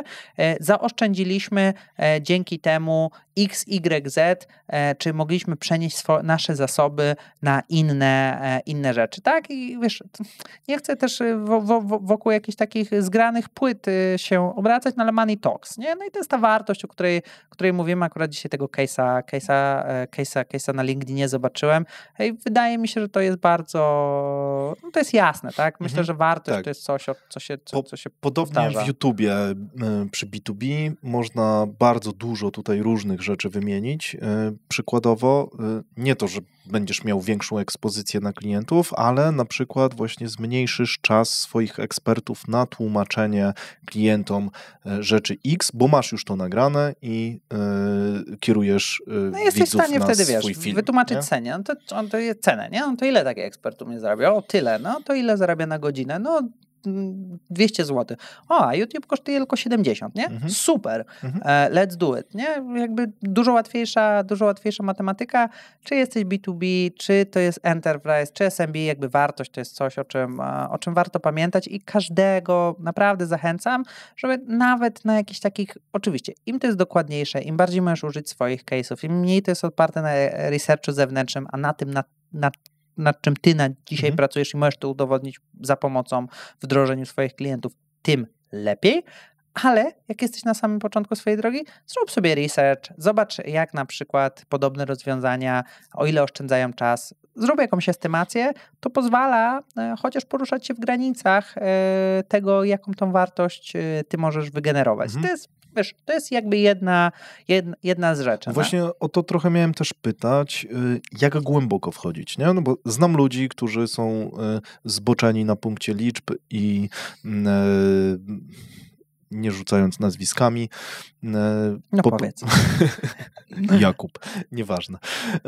On by zszedł do gleby, tak w sensie naprawdę docisnąłby i policzył ostatnią złotówkę i tak, tutaj jest 5,99, bla, bla, bla, tak? I teraz pytanie, jak dokładnie, gdzie znaleźć balans, no zgaduję, że balans jest po prostu związany z wysiłkiem. To jest multiplier tak naprawdę, nie? No bo teraz tak, wartość załóżmy, że to jest potęga, tak? Że to jest pierwsza, że to jest liczba, tak? No i potem możesz sobie potęgować, jak głęboko i co dodatkowo możesz zrobić, tak? No jeżeli jesteś na bardzo konkurencyjnym rynku, gdzie naprawdę różnice są bardzo to jest jakby następna rzecz, którą możesz wziąć pod uwagę, czy się konkurencyjność. No jeżeli konkurencyjność jest bardzo duża, no to pewnie lepsze wytłumaczenie jest dużo ważniejsze. Jeśli konkurencyjność jest bardzo mała, no to pewnie nie musisz, jakby fair and square, takie wiesz, z tyldą, to tak to się nazywa, ten taki znak, że tak, tylda. No, tylda, tak. to jest okej, nie? Druga rzecz, no to też jak bardzo to wpłynie na czyjś biznes, nie? No i teraz jeżeli wiesz, ja mam klientów, u których powiększenie ceny o 10 groszy sprawi, że to będą setki milionów, prawie setki, czy do setki milionów dodatkowych wygenerowanych przychodów, a mam klientów, u których zwiększenie ceny o 10 groszy zostanie niezauważone. Tak, więc to też zależy, na jakim case'ie, w jakiej branży pracujesz. Wolumen też. Nie? Dokładnie. No, wiesz, jeżeli sprzedajesz 100 000 produktów rocznie, no to jest zupełnie coś innego. Jeżeli jesteś po prostu dostawcą, nie wiem, okien, tak? No to jak sprzedajesz, nie wiem, 100 000 okien, to cena ze 100 na 110 groszy, no to już jest konkretny impact. A jeżeli jesteś produktem wirtualnym, który się sprzedaje w wolumenie, nie wiem, 1000 na rok, czy 2000 na rok, to też zupełnie coś, to są zupełnie inne rzeczy. Ale to, o czym chcę powiedzieć, to, że ten klasyczny podział, którym ja między liniami się posłużyłem, czyli koszty, konkurencja, typ sytuacji, w której jesteś i na końcu wartość, to nie są jakieś alternatywy rozłączne, tylko to są rzeczy, które powinny zawsze iść w dwóch parach albo w czworokącie po prostu, tak? Czyli musisz zwracać uwagę na wartość, którą generujesz, oczywiście konkurencja, koszty, które posiadasz i typ firmy, sytuacja, w której się znajdujesz, ale jakby idąc trochę dalej, jak robić te rzeczy, no bo wartość, te koncepty wydaje mi się, że one są mniej więcej znane, czym jest pricing w oparciu o konkurencję, czy jobs to be done, tym razem koszty, czy typ firmy, z którą współpracujesz, albo je łatwo sobie wyobrazić, wchodząc już tak naprawdę już takie taktyczne rzeczy, które dalej możesz zrobić, no to w pricingu wydaje mi się, wiem, że bardzo ważny jest też research, który robisz i teraz no to, czym my się bardzo często posługujemy, no to po prostu badania ilościowe albo badania jakościowe, tak? No i teraz w zależności, jeżeli masz produkt, który jest dostępny, nie chcę być globalnie, ale dla jakiegoś szerokiego rynku, który można przebadać, to warto przebadać skłonność do zapłaty i preferencje wobec twojego produktu. I teraz skłonność do zapłaty, tu masz dużo metod badawczych, PSM, /Van Westendorp, /PSM Van Westendorp to samo, Conjoint. Jeszcze jest kilka innych metod badawczych, które możesz wykonać. Kurczę, poleciałeś mi na sam koniec. Przepraszam, okej, no to przepraszam, ale jest trochę tych metod badawczych, no ale są też metody jakościowe, żeby szukać wartości, tak? No jeżeli, wiesz, my mieliśmy case'a, gdzie musieliśmy wyznaczyć cenę dla produktu, który jest bardzo niszowy i bardzo specjalistyczny, nie jesteś w stanie przebadać tej grupy docelowej, więc musisz po prostu nie jesteś w stanie przebadać tej grupy docelowej tak, żeby było to statystycznie istotne, dlatego robisz to za pomocą nie badania ilościowego, tylko jakościowego. Znajdujesz 5, 10, 15 ludzi, którzy podejmują takie decyzje i prowadzisz z nimi dogłębne wywiady, żeby i tu znaleźć wartość, nie? W sensie, wiesz, żeby zrozumieć, ile wartości ten produkt im generuje. Tak. W ilościówce, no to tutaj są takie metody badawcze, które... To w ogóle ja jestem bardzo blisko tej metody jakościowej, bo wydaje mi się, że mniej firm stać prawdopodobnie na ilościowe badania. Wiesz co, to tak, zgadzam się i my na przykład teraz, jeżeli chodzi o cennik i budowanie, no bo często w pricingu jest tak, że zastanawiasz się, jak pricing może ci pomóc powiększać swój rynek. No i oczywiście masz swój produkt, masz swój e-commerce, który bardzo działa dobrze, na przykład w relacjach, jakieś, w których na dzisiaj się odnajdujesz ok. I na przykład teraz my mamy bardzo dużo takich przykładów, gdzie chciałbyś wejść, na przykład jako e-commerce, na przykład w relacji B2B, jak to zrobić, albo na przykład jako produkt SaaS-owy chciałbyś zacząć sprzedawać produkty do enterprise'ów, czyli nie wiem, firm, które są w Fortune 5000 czy 500, czy po prostu dla dużych firm, tak? Czyli nie sprzedawać swojego produktu za $399, tylko $3990. I teraz nie zrobisz, albo bardzo ciężko jest zrobić badanie ilościowe na ludziach z Fortune 500. Byłem tam, $500, $1000 za odpowiedź. Mało kogo rzeczywiście na to stać, no ale tutaj jesteś w stanie posłużyć się ilościówką, tak? I jesteś w stanie z jednej strony przebadać ludzi, którzy są decision makerami i to jest ok.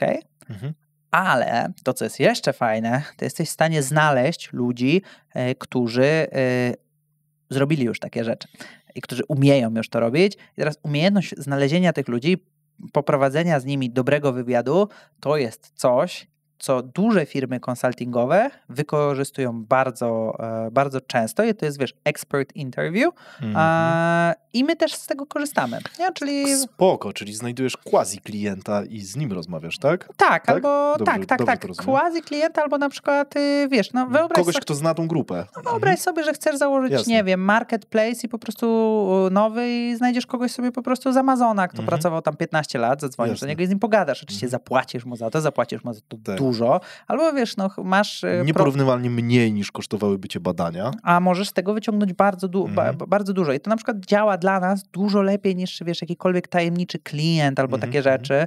No bo wiesz, w tajemniczym kliencie, jeżeli na przykład, nie wiem, chcesz poznać cenę albo cokolwiek innego, spoko, jakby tylko dowiesz się to dla jednego use case'u, tak? No, a jeżeli na przykład firma ma cennik w ustaleniu o indeks, czyli na przykład firma charge'uje inaczej. Value Ships chce kupić sobie dostawcę do marketing automation. Dzwonimy do, nie wiem, Majka Korby na przykład, pytamy go, ile by kosztował user. No on mówi, no słuchaj, Krzysiek, nie wiem, czy tak Mike robi w ogóle, ale no, dla przykładu, tak? Jakby on mówi, no zapraszamy do odcinka z Grzegorzem Warzechą. Na przykład, no dla was user będzie kosztował 100, nie? No ale jak zadzwoni do Majka Tesla, no to im powie 10 000, tak? No i teraz bawiąc się, znaczy nie bawiąc, super tajemniczy klient, często wykorzystywany, często taki, wiesz, temat tabu. No ale come on, jakby mnóstwo firm po prostu to robi. No ale dowiesz się dla jednego use case'u, jak to robić. A to, co jest dużo ciekawsze, tak jak mówiłem, ceny możesz zmieniać, testować, szczególnie w tych enterprise'owych dealach. Rzadko jest tak, że powiesz cenę i ktoś ci powie po prostu nie. Jeżeli dostarczysz wartość tym produktu, to zaczniesz negocjować, coś odejmiesz, coś dodasz i tak dalej, nie? No i w tym tajemniczym kliencie docelowo dowiesz się tej jednej rzeczy, super, nie? No tak naprawdę, jak znajdziesz kogoś, kto jest ekspertem, kto siedzi w tej branży 20 lat, nie wiem, masz firmę w Polsce, zobacz sobie, jaka inna firma za granicą osiągnęła jakiś spektakularny sukces i pogadaj z kimś stamtąd, dowiedz się tego, zapłać tym ludziom. Tylko to też nie jest takie proste, też, żeby była jasność. Po pierwsze znalezienie tych ludzi. Po drugie zrobienie tego dobrze. Po drugie zrobienie tego wywiadu, nie? Żeby się nie zakopać w jakichś szczegółach nieistotnych, ale to, o czym chciałbym powiedzieć, no to jak już mamy, wiesz, trochę jakby szeregując to, jak ten pricing może się tworzyć, jakie masz różne narzędzia tak naprawdę, żeby zbudować ten pricing i załóżmy, że staramy się w tej rozmowie wszystkie narzędzia podać, no to pierwsze te 4 jako jedno, koszty, konkurencja, indeks, wartość, drugie pogłębione to jest wartość, trzecia, jeżeli na przykład twoją funkcją jest to, żeby sprzedawać do większych graczy, to możesz tutaj postawić na badania jakościowe, w różnej formie, o których przed chwilą opowiedzieliśmy, albo na badania ilościowe. No i tutaj tych metod jest naprawdę sporo. Oczywiście stworzenie dobrego badania ilościowego jest trudne, ale no jest to bardzo fajna technika, którą można wykorzystać. Super. Skręćmy trochę w to, o czym już zacząłeś mówić, tylko z drugiej strony. Manipulacja ceną w zależności od klienta i kiedy to robić, kiedy tego nie robić. Wiesz, że w ogóle w Stanach jest tak, że za takie rzeczy, właśnie to słowo, którego użyłeś, manipulacja ceną albo dominacja cenowa, może ktoś do ciebie zapukać i powiedzieć, że jest to nielegalne. Tak, więc jakby ja oczywiście nie użyję takie, żartuję, nie, ale no oczywiście nie manipulujemy ceną, tak, ale to, co chcemy zrobić, indeks, tak, to... Oczywiście, tak, to było pewne uproszczenie, ale ładnie, że to złapałeś. Chodzi o to, że zmieniając cenę do gracza, no dostosowujesz się trochę do poniesionych kosztów też, nie? Trzy rzeczy, na które musisz zwrócić uwagę. Skłonność do zapłaty. Więksi gracze chcą kupować, mają większą skłonność do zapłaty, stać ich na więcej. Zależy im na trochę innych rzeczach. Bezpieczeństwo danych, szybkość kontaktu, key account management, który będzie ci w stanie ci coś dostarczyć. Trudniejsza obsługa prawna. Jakby skłonność do zapłaty tam jest większa, to jest jasne. Drugie, share of wallet, czyli ile twoja usługa waży w ich budżecie.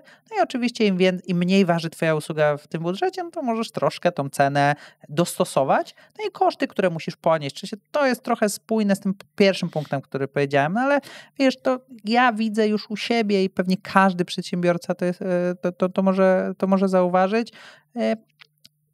Różni klienci, cena powinna, załóżmy, że chcesz uzyskać tą samą marżowość i chcesz być rzeczywiście dobrze policzony. No i teraz nie ma co ukrywać, że poruszamy się tutaj w czymś, co jest bardzo proste, czyli większe klienci powinni płacić więcej i tak dalej. To są te indeksy, tylko że te indeksy proste często są za proste, żebym ja w ogóle był chętny je rekomendować, bo oczywiście je powinniśmy używać.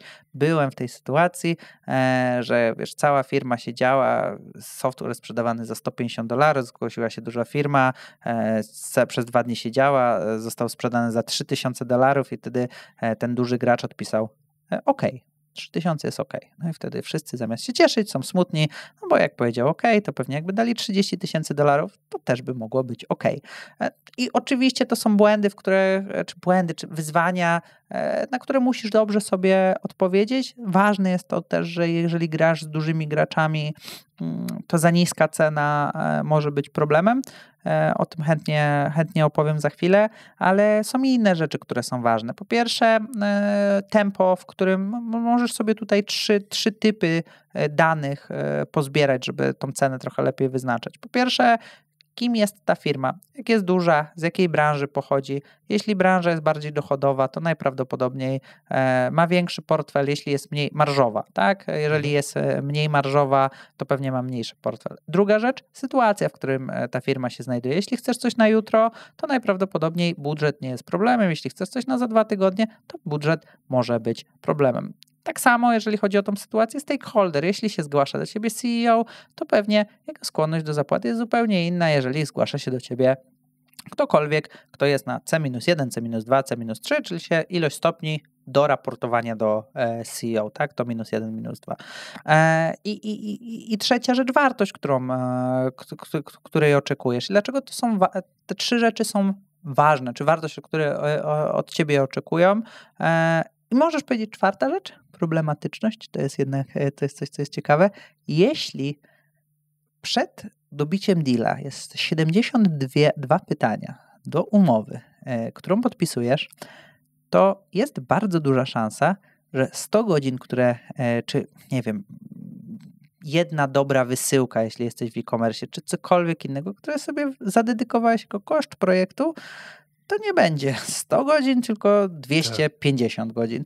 Teraz uważam, że bardzo uczciwym jest to, żeby dostosować tą cenę do efortu, który ty poświęcasz i sprzedając jedno rozwiązanie, które jest dobre dla wszystkich, możesz osiągnąć bardzo duży sukces, ale jest też szansa na to, że stracisz dużo marży, którą mogłeś po prostu dzięki dość tak naprawdę prostym indeksom mogłeś wykręcić. I to, co jest ważne jeszcze tutaj, to, że fajnie się o tym gada i to jest takie łatwe i przyjemne.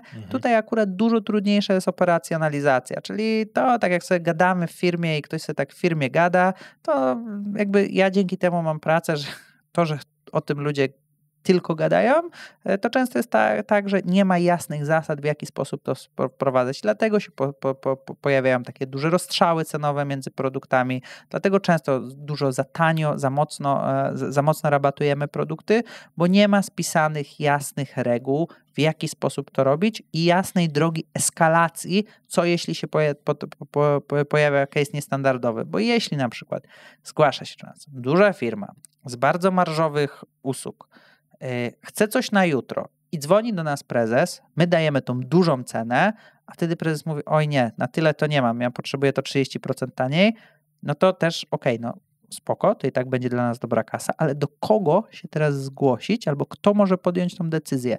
Więc nie tylko musisz mieć, jeśli sprzedajesz coś bardziej skomodytyzowanego, to nie tylko możesz mieć to automatycznie, jeśli coś bardziej takiego tailor-made, to możesz mieć po prostu jasne zasady, w jaki sposób wyznaczać tą cenę, ale potem musisz mieć też eskalację, jakby proces eskalacyjny dobrze opisany i dopiero w momencie, w którym masz to dobrze zidentyfikowane, które rzeczy działają na cenę, dobrze opisane, a potem jeszcze dobrze opisane, w jaki sposób zachować się, gdy pojawiają się outliery i wyjątki, to dopiero w tym momencie jesteś w stanie zauważyć, że to ma power, nie? Że to jest jakby skalowalne, powtarzalne i tak dalej. Nie? I przewidywalne przede wszystkim, bo tak jak mówisz, to jest robione na czuja, nie? Tak, momencie, i teraz różnicujesz sobie te no ceny. tutaj niestety, no trzeba być precyzyjnym. Tak jak ludzie od sprzedaży mówią, że sprzedaż to proces, to też nie uważam, że pricing procesem być nie powinien. Uważam, że powinien nim być. Tak? Dobrze powiedziałem? No powinien być, że tak. Pricing również powinien być procesem. To chciałem powiedzieć. O, pricing to proces. No PPP. Jest. Nie, PTP. Tak, i padło to w podcaście, super. I to ty to powiedziałeś, nie ja. Pricing to proces. Tak. Jest coś takiego jak account-based selling, account-based marketing, to czy jest account-based pricing? No, ja to akurat takiego, nazywam, nie? Możesz, to jak najbardziej. Account-based pricing świetnie, jeżeli pozwolisz, to ukradnę z dumą. Ja nazywam to index-based pricing, bo to jest, wiesz, no, to są te rzeczy, które definiują te ceny, ja nazywam po prostu indeksami. To w literaturze ktoś kiedyś o tym napisał, czyli ty jesteś bardziej taki w sensie odczłowieczasz to. Tak. Indeksacja. Tak, ale no oczywiście. No dobra, trudno. Słuchaj, od dzisiaj w każdej następnej rozmowie będę używał account-based pricing, a na moich slajdach, naszych slajdach, zawsze jak masz slajd, to na samym dole po lewej stronie jest source i będzie tam twoje imię i nazwisko i link do podcastu. Piękne. A że robimy po 100 slajdów na spotkanie, żartuję, tak nie zawsze jest, albo czasem często jest tak 200. Wiesz co, ostatnio usłyszałem, nie pamiętam kto mi to powiedział, ale że w firmach konsultingowych liczba slajdów jest skorelowana z niepewnością osoby, która ją prezentuje. O, fajnie. Czyli po prostu jeżeli potrzebujesz slajdów, to jakby musisz mieć podpórkę do tego, o czym chcesz mówić, to ja się oczywiście z tym zupełnie nie zgadzam. Czasami tak jest, na pewno, ale na przykład mi slajdy zdecydowanie ułatwiają opowiadanie historii i sprawiają, że nie zapominam o rzeczach, które mogą być ważne. No i uważam, że tak jak slajdy czasami są, slajdy są czasami spoko i super, a czasami są zbędne i trzeba wiedzieć po prostu, kiedy ich używać. Kto to powiedział, że prezentacji się nie mierzy w slajdach, tak jak wszyscy pewnie myślą. Kamil albo Kozioł, albo Janina Bąk dzisiaj. Zakładam, że to Kamil powiedział. Ale tutaj, wiesz, ja cały czas stoję, często się o tym mówi, że tam McKinsey, BCG, że slajdy i tak dalej. Ja nadal uważam, że slajd potrafi być wartościowy. Często w mojej pracy jest też tak, że nasi klienci bardzo często wracają do researchu, który robiliśmy, bo on często jest na 2-3 lata relevant. I na przykład teraz miałem taką sytuację, że wrócił do nas klient akurat ze Słowacji i zmienił się prezes po prostu tego klienta. No i tam oni chcieli zajrzeć do tego, zrozumieć, tam wprowadzili część zmian, nie wszystkie, i chcieli wprowadzić, już byli technologicznie na to gotowi, żeby wprowadzić następne zmiany. I 4 spotkania były, a propos wtedy w cyklu tego projektu, rok wcześniej. To w ogóle to się dzieje teraz. Ja skończyłem ten projekt w zeszły piątek, ale rok, jak realizowaliśmy cały projekt, no to on się skończył, rok minął.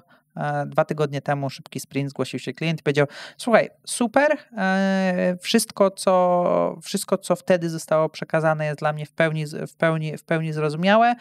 Ja tylko mam ostatnie pytanie do ostatniej prezentacji, którą wy robiliście, nie? No bo jakby my układamy też w taki sposób te deki, żeby one były, dlatego one też często są po angielsku, znaczy one w 95% są po angielsku, żeby ta wiedza mogła być w razie czego transferowana, żeby ludzie mogli do niej wracać, więc jakby to jest ważne, żeby te slajdy były, one czasami prezentacyjnie są ciężkie i to jakby wtedy twoją robotą jest to, żeby ludzie się skupili na tym, co mówisz, a nie co pokazujesz, ale ja też chciałbym, żeby funkcją celu było to, że do tego można wrócić i czegoś się z tego nauczyć, albo nauczyć dzięki temu czegoś resztę osób, które nie brały udziału w projekcie, więc trochę odchodząc od pricingu, budowanie bazy wiedzy to jest, kurczę, chyba jedna z głównych wartości. Byłem na takim projekcie, budowaliśmy bazę wiedzy, firma, 1000 osób zajmująca się softwarem i właśnie problem był taki, że jakby wymienialność wiedzy w firmie była bardzo trudna i budowaliśmy całą,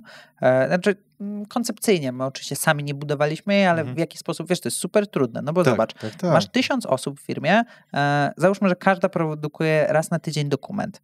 Jaka jest pierwszy filtr grupowania tych dokumentów? Typ dokumentu, typ klienta, z którym się zajmujesz, cel dokumentu? Trudne, nie? Nie, wyobrażam sobie procesu komunikacyjne w takiej firmie i właśnie to jest bazy danowe, to jest... Prawie tak jak pricing. To musi mieć wiele wymiarów. Krzysztof, a co ty myślisz o tym, żeby... Wiem, że to trochę jest już poza twoją domeną, ale co myślisz o tym, żeby różnicować... może nie cenę, ale różnicować to, do kogo sprzedajesz w danej organizacji, w sensie do jakiego działu, bo wiesz, że na przykład ten dział ma dużo większy budżet i z tym samym produktem wpadasz do innego działu. Nie? To jest bardzo coś, co bardzo często akurat w spółkach usługowych i akurat w spółkach IT to się zadziewa w naszej pracy. Dlatego, bo to, co zauważyliśmy już, to, że działy technologiczne, które przyjmują pracę spółek IT, bardzo często mają dużo mniejsze budżety niż działy biznesowe. I jak najbardziej. Tylko, że wiesz, to nie jest takie proste, tak? No bo zrobienie tego to jest jedno, ale to nawet nie jest, to jest trochę różnicowanie usługi i też umiejętność sprzedaży właśnie w tym przypadku po prostu poza, też może być enterprise, ale poza swoją bańką, nie? No bo nagle ty musisz, i tutaj znowu wracamy do wartości, albo do business case'a, który musisz robić, no bo wyobraź sobie, że robisz forecastowanie, czyli przewidywanie liczby klientów nie wiem, do jakiejkolwiek spółki, nie wiem, jakiejś spółki, która sprzedaje szampon, whatever, nie? A teraz jak sprzedajesz do działu technologicznego, który zlecenie na to, żeby to zrobił, dostał od działu biznesowego, to twoim stakeholderem jest ktoś, kto będzie ci w stanie powiedzieć, czy dobrze jest ten model policzony, czy jesteśmy w stanie zaaplikować to do swojego systemu. I to są KPI, którymi się posługujesz. I jak wejdziesz sobie na jakikolwiek polski software house, to strzelam oczywiście, ale tak w 95 przypadkach zobaczysz, że case'y, które są budowane tak jak powinny case'y być budowane, czy się sytuacja, rozwiązanie i rezultat. I rezultat jest na przykład, że zintegrowaliśmy się z jakąś bazą, albo że dzięki temu przeliczaliśmy coś o, nie wiem, 100 razy szybciej, nie? No i super. Klarna też by mogła napisać, że AI się zintegrował z 4 bazami danych, ale jakoś zdecydowali się na myślenie o pieniądzach. I to jest dokładnie to samo. Jeśli chcesz forecastować na przykład, czy przewidywać demand, po to, żeby działała twoja lepiej fabryka, no to jak pójdziesz do IT, no to posługujesz się tym, że zintegrujesz się z bazą, jest to dobrze policzone. Jeśli pójdziesz do działu supply chain, to zaczniesz rozmawiać o tym, że dzięki temu na przykład w fabryce nie będzie musiało być trzy osoby, które naprawiają maszyny, tylko będzie mogła być jedna, tak? Albo, że dzięki temu jesteśmy w stanie zwiększyć... I to jeszcze na kasę, nie? Tak. I potem docelowo na kasę. Albo dzięki temu jesteśmy w stanie zwiększyć przepustowość fabryki o XYZ. Tak, a tak samo forecast, czy się przewidywanie liczby zamówień, to też może być do marketingu, ale nie wiem, predictive maintenance, czy się zastanowienie się nad tym, jak ta maszyna, czy kiedy będzie potrzebowała naprawy. No i teraz rozmawiając z zespołem IT, jest zupełnie inna rozmowa niż rozmawianie z działem biznesowym. Teraz działy biznesowe, tak, rzeczywiście mogą mieć większe budżety, ale inaczej, z mojego doświadczenia mają większe budżety. Nie jestem w stanie powiedzieć, czy to jest prawda objawiona, ale w case'y, które widziałem ich naprawdę dużo, mają większe budżety. I teraz myśląc o tym, albo idąc troszkę dalej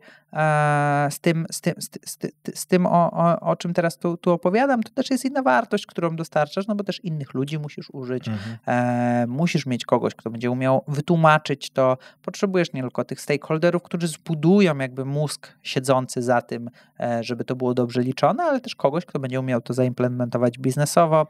Najczęściej to już jest wtedy projekt, który jest raczej projektem fix albo jakimś projektem zbudowanym wokół efektu, który masz uzyskać, tylko efektem tutaj jest wzrost biznesu albo oszczędności, a nie efektem jest zbudowanie systemu. I to jest coś, co jest w ogóle też częścią pricingu, tak? No bo to jest sprzedawanie czy wycenianie rzeczy o wartość i to jest coś, co my robimy dość często i to są pytania, które akurat w tej branży usługowej pojawiają się bardzo często. Jeśli chodzi o same usługi, nie usługi, tylko jakby zamykając ten temat w usługach, tak? Jeżeli chodzi o produkty, no tutaj zależy w jakiej jesteś sprzedaży. Jeżeli masz otwarty cennik, ciężko to będzie robić. Jeśli masz zamknięty cennik, no to już trochę łatwiej. Najlepiej zbudowany pricing to jest pricing, który jest zbudowany o persony, które posiadasz. I to nie jest po prostu dostosowanie produktu, nie wiem, good, better, best, czy jakkolwiek inaczej, czy się masz, nie wiem, Johnny Walker czerwony, zielony, czarny, jakiś tamkolwiek inny, tylko masz zbudowany pricing, twój produkt jest sklejony czy dobrze rozumiesz potrzeby, joby swoich użytkowników i tworzysz produkt, który wykonuje te joby i na podstawie tego ustalasz tą wartość, którą generujesz. Nie? No i tutaj dobrym przykładem może być na przykład taki produkt Service Sparrow, który jest jakby jest systemem, który pomaga w prowadzeniu badań. No i masz na przykład suite Service Sparrow dla Customer Experience, masz suite Service Sparrow dla marketingu, przynajmniej miałeś kilka miesięcy temu, jak tam zaglądałem. I tam pricing rzeczywiście jest zbudowany wokół potrzeby, którą rozwiązujesz, więc nie wokół jest podobny, nie?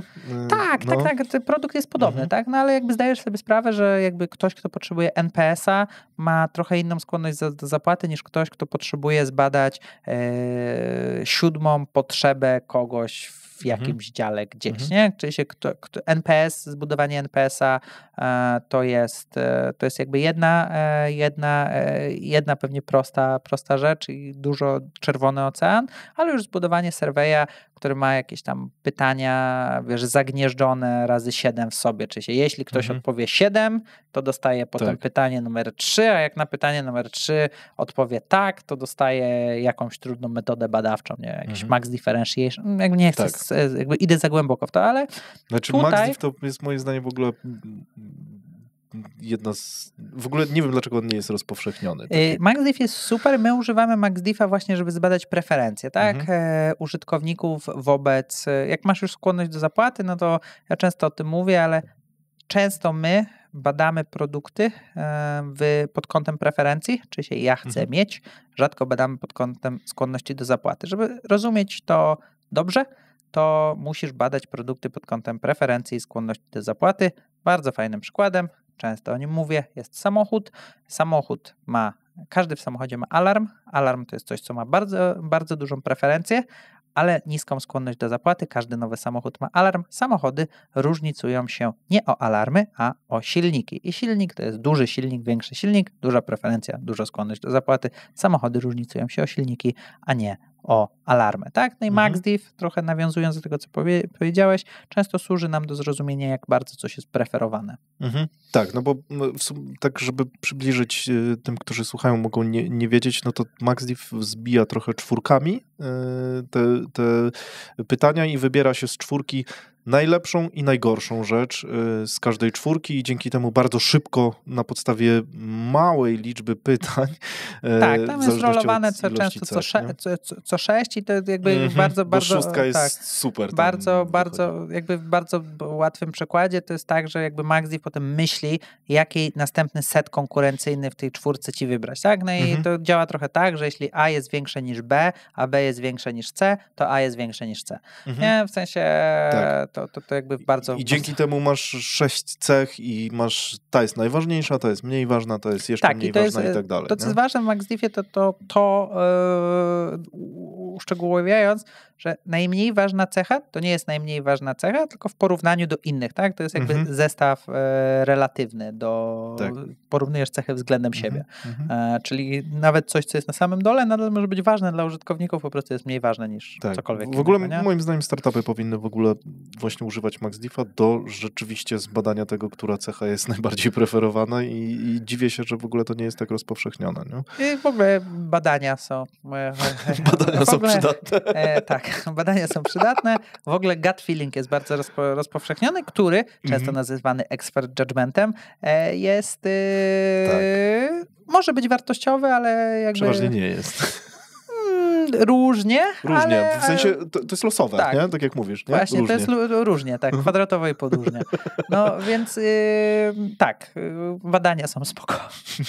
Dobra, to do badań właśnie. Mamy produkt, nie wiemy jeszcze, czy klienci go będą chcieli kupować. Na razie mamy jakiś guess, chcemy to sprawdzić, zetrzeć z rynkiem. Czy ustawianie ceny na samym początku na czuja i zrobienie eksperymentów na, nie wiem, 10 Nie, no kohortach? na czuja to nie. Ja bym w ogóle nie stawiał na czuja. No zawsze, ale tak zupełnie szczerze, mało jest firm, które tak zupełnie na czuja to robią. W sensie, wiesz, no jednak spojrzysz na tą konkurencję, zobaczysz te koszty jakoś tam, metodą porównawczą. Tak, to ustawisz. Często jest tak, jakby tym błędem jest to, że... Zawsze mamy taki komfort, że coś możemy, wiesz, sprawdzić jakąś liczbę, nawet na jakichś super innowacyjnych produktach. Zawsze. No bo zawsze masz nie tylko bezpośrednich konkurentów, ale tych jakkolwiek ich tam next best alternatyw, pośrednich konkurentów, firmy, które wykonują te same joby, które ty wykonujesz. Niemniej jednak na samym początku to do czego zachęcam, no to często jest tutaj błędem to, że w ogóle nie zastanawiamy się, do jakiego rynku chcemy to sprzedawać. No ja na przykład znam produkty, które były wyceniane za 50 zł, a potem ktoś się sprzedawał za 3000 zł i okazało się, że sprzedawanie ich za 3000 zł jest dużo lepszym pomysłem, bo konwersja jakoś mocno nie ucierpiała. Czy trafiłeś w inny segment, po prostu, simple as that, nie? To nie jest jakiś tam rocket science, po prostu zacząłeś trafiać do innego segmentu, wspiąłeś się po drabinie rynkowej do firm, które mają większe portfele albo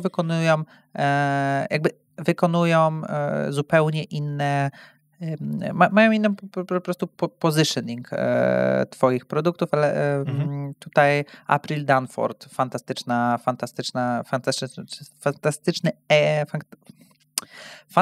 ekspertka, której bardzo warto słuchać, jeżeli chodzi w ogóle o positioning. Ale jeżeli chodzi o samą cenę na sam początek, no to wiesz, tak naprawdę to są wszystkie te same rzeczy, o których mówiliśmy. Testowanie na samym początku, możesz sobie na to pozwolić oczywiście. To, co jest, wydaje mi się, że ważne, to dużo na samym początku ważniejszy jest model monetyzacyjny, tak? Czy masz freemium, czy masz trial, czy dajesz coś za darmo, czy nie dajesz czegoś za za darmo, czy sprzedajesz to w subskrypcji, czy się monetyzujesz za pomocą reklam, czy czegokolwiek innego. Jakby to są pierwsze pytania, na które ty powinieneś sobie odpowiedzieć na samym początku twojej drogi. To, co ostatnio u mnie się bardzo fajnie sprawdza, to tak, na samym początku, i często na samym początku twoim celem jest szybkie skalowanie się i wiesz, wyczucie tego product market fitu. I teraz to jest trochę tak, że ostatnio widzę, że często mówię o tym swoim klientom, że na samym początku chciałbyś dać taki deal, żeby on był za dobry, żeby z niego nie skorzystać. I tu się bardzo często sprawdzają cenniki hybrydowe. To znaczy, że masz jakiś swój taki podstawowy model, w którym się realizujesz, ale w związku z tym, że chciałbyś przetestować też inne rzeczy, to dajesz model, który jest zależny od impaktu, który wygenerujesz, czyli się takie success fee czy performance-based fee. Często wiesz, wymagane, czy często właśnie w firmach usługowych często, no dobrze, a czy możemy się rozliczyć tak, że w zależności od tego, ile wy wygenerujecie, to weźmiecie od tego jakiś procent. I rzeczywiście na samym początku to nie może, to jest jakby model ten obok twojego głównego modelu, który ty możesz realizować. Jeżeli nie generuje to u ciebie jakichś bardzo dużych kosztów, bo w firmach usługowych to jest oczywiście dużo trudniejsze, no bo żeby zrealizować produkt, musisz poświęcić czas, co za tym idzie zapłacić ludziom, ale jeżeli ty miałeś już jakieś koszty, te pierwotne twoje koszty były duże, ale potem jednostkowy koszt wytworzenia następnego next unit, tak, następnego produktu jest zerowy albo bardzo mały, tak jak w SaaSie to bywa, czy w SaaSie tak często jest. Tak, no to koszt wejścia jest tak, duży. możesz sobie, tak, koszt wejścia jest zbudowania, tak jak na kolei, nie? A oczywiście, żeby zbudować kolej, to bardzo dużo musisz poświęcić, no ale potem każde przejechanie pociągu już nie jest takie drogie. Urlik o tym pisze. I o co mi chodzi? Chodzi mi o to, że możesz sobie ten model taki hybrydowy, performance-based, możesz o nim pomyśleć. Teraz, wiesz, jakbyś wziął... Tylko musisz na samym początku mieć jakąś podstawę, tak? A dopiero później na przykład rozliczać się, jeżeli masz duże koszty, a dopiero później się rozliczać. Chyba, że chcesz pójść bardzo agresywnie na przykład. Nie? I teraz jeżeli miałeś taki pomysł... pytanie o ten cel. Tak, miałeś pomysł na przykład taki, żeby to było za darmo, ale potem sobie myślisz, kurczę, no a co jeśli ja bym wziął procent od sukcesu? No i teraz wyobraź sobie, że chcesz jakaś branża, która jest turbo zapełniona, nie wiem, chcesz challenge'ować Booking. Trudne, nie? Tak. No to teraz wyobraź sobie, że no i teraz musisz zachęcić te osoby, które są właścicielami hoteli, żeby też się wystawiało u ciebie. No trudne. No i to kosztuje, nie? W sensie wejście i tak dalej, założenie konta i tak dalej. No to słuchaj, no zrób to za darmo i teraz weź sobie procent od tego, ile tych pokoi zostało sprzedane. Czyli się generalnie stopa wejścia, deal jest bardzo dobry, no bo marketingowa tuba, ktoś sobie może zarezerwować przez ciebie ekstra, no a ty dopiero zaczniesz za to brać pieniądze w momencie, gdy osiągniesz ten sukces, nie? No i oczywiście teoretycznie często nowych, z tego, tak mi się wydaje, ale z tego co widziałem, często nowe produkty, które chciałyby, czy duże marketplace'y właśnie, czy takie porównywarki challenge'ować, zaczynają po prostu od jakiejś prostej monetyzacji, czy nie wiem, jakiś pakiet z reklamami, bez reklam i tak dalej, to kosztuje X, potem bez reklam to Y, z podbiciem to Y plus 5, nie? No jeżeli wiesz, jesteś na samym momencie, na początku miało być to za darmo, a chciałbyś pomyśleć o tym jednak, że warto by było w jakikolwiek sposób to monetyzować, to może być jeden z twoich pomysłów, nie? No, mam wrażenie, że przy takim modelu to dzisiaj to za darmo to może być za dużo. Na zasadzie takiej, że i tak klient musi wykonać jakiś effort, żeby tam władować swoje dane. Jasne, nie? Jak najbardziej. No to jest, wiesz, trochę bardziej produktowe pytanie, jak się nie wiem, zepniesz z systemem, jakimś PMS-em klienta, czymkolwiek innym, ale to o co mi chodzi, no to na samym początku pytania, które powinieneś sobie zadawać, to jest bardziej jak, a nie za ile, ale jak pod kątem monetyzacji. Spoko. Kiedy mówić o cenie, a kiedy mieć cennik otwarty, a kiedy zamknięty? Jeżeli sprzedajesz coś powyżej 899 zł, wtedy powinieneś mieć cennik zamknięty. O! Bum! Nie, wiesz co, to oczywiście to jest pytanie, na które nie chciałbym odpowiedzieć, że to zależy. Z czystego jakiegoś benchmarku często się mówi, że tam w okolicach 900 000 złotych czy dolarów, to bardziej dolarów właśnie z tego, co widzieliśmy, ale to chodzi o tu akurat chodzi o liczbę,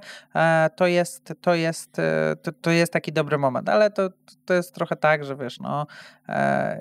Można też w sumie od tej ceny zrobić Enterprise i to też jest w sumie taka to jest, wiesz, jakaś tam średnia, nie? No jak średnio, wiesz, weźmiesz mnie i ciebie, to jesteśmy siwi, nie? Czy cokolwiek, no nie chciałem, głupi przykład, no ale wiesz, co mi chodzi, nie? No ja jestem.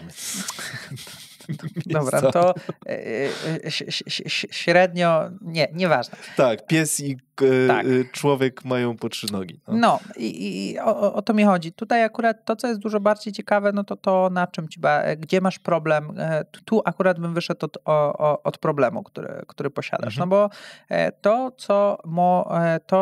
czym może pomóc ci zamknięty cennik, to może pomóc ci na przykład z zwiększeniem liczby leadów, jeśli twoja cena jest wysoka, tak? Jeżeli masz problem konwersyjny i twoja cena odstrasza twoich klientów, bo nie wiem, twój produkt jest na tyle skomplikowany, że wytłumaczenie jego wartości na pricing page'u jest trudne albo po prostu nie umiesz tego zrobić, no to zamknięcie cennika może być dobrym pomysłem. Dlaczego? No dlatego, bo jest sales i ten sales po prostu jest w stanie wykonać swoją pracę za pomocą opowiedzenia o wartości, którą produkt generuje. I mówi cenę w konkretnym momencie, a nie klient od razu się odstrasza. Tak, poza tym jesteś w stanie też trochę to wyczuć, jesteś w stanie trochę to mocniej zróżnicować, dojść do jakiejś negocjacji. Z drugiej strony, jeśli dostajesz jeśli produkt jest dość dojrzały, dostajesz mnóstwo coli, chcesz ograniczyć jakoś twoje koszty, z tych coli nic nie ma, na wiesz, 50 leadów, które masz, 48 jest disqualified, bo firma jest za mała albo po prostu to nie jest rozwiązanie dla niej, to nie musisz otwierać koniecznie cennika, ale możesz zrobić na przykład czyli cena od 1000 zł. No i wtedy wszystkie firmy, które nie mają budżetu dla 1000 zł, żeby cennik, żeby wydać na jakieś rozwiązanie SaaS-owe, to się same dyskwalifikują. Tak naprawdę. Docelowo, wiesz, też benchmarkowo to 899 czy tam 900 jest jakimś rolą średniej. To, co ja widzę z badań, które wykonujemy, to, co się zmieniło, to, że ostatnio jak rozmawialiśmy, mieliśmy łącznie przeanalizowanych 1300 cenników ogólnie, teraz mamy już 3000, 2800 dokładnie, więc coraz bardziej komfortowo czuję się z liczbami, benchmarkami, które sam zebrałem czy sam jako firma zebraliśmy i które posiadamy. To, co chciałem powiedzieć, to, że docelowo widzimy, że firmy obsługujące use case'y SMB mają otwarte cenniki i mają pakiet Enterprise, skontaktuj się z nami. Firmy, które obsługują Enterprise z reguły mają cenniki zamknięte albo cenniki od. To, co jest jeszcze ważne, jeżeli chodzi o otwarty i zamknięty cennik, to, że jeśli chcesz mieć rozwiązanie w pewien sposób dualne, które obsługuje model SMB, ale zainwestowałeś bardzo dużo w pakiet Enterprise i jesteś w stanie i widzisz, że konkurenci dostarczający taką wartość nie sprzedają tego, sprzedają to do dużych firm za 20-50 razy tyle, ile ty sprzedajesz to do małych firm, a to jest bardzo częsty use case, to posiadając otwarty cennik dla mniejszych firm, wystawiasz się na porównanie. Nie? Teraz jak twój handlowiec zaczyna negocjować z dużą firmą i mówi, że to będzie kosztowało $15,000 miesięcznie, a ty w cenniku SMB otwartym masz dla małych firm nie to samo, ale coś, co spełnia nawet połowę tego use case'u za $299, no to jest problem. W sensie to będzie wyzwanie i tu musisz albo mieć fantastyczny pitch. Rozdwaja się wtedy markę na przykład? Wiesz co, to co my na przykład widzieliśmy i to co, ale to rzadko, w sensie rozwijać markę, to wiesz, to jest w ogóle zbudowanie tego, to w ogóle jest problematyczne. To co zrobić łatwiej? Wiesz co, czasami to co na przykład my często stosujemy, to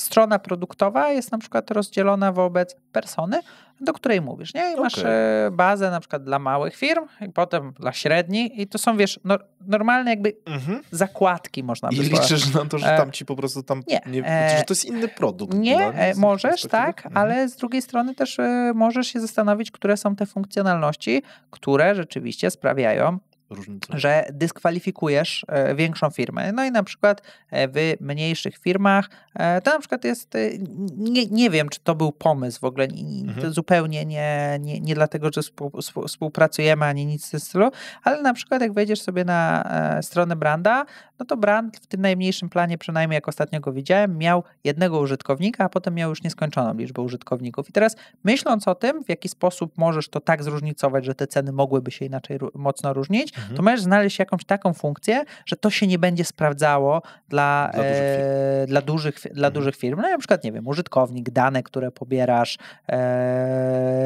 to może być coś, co... Tanio to niezgodne z RODO.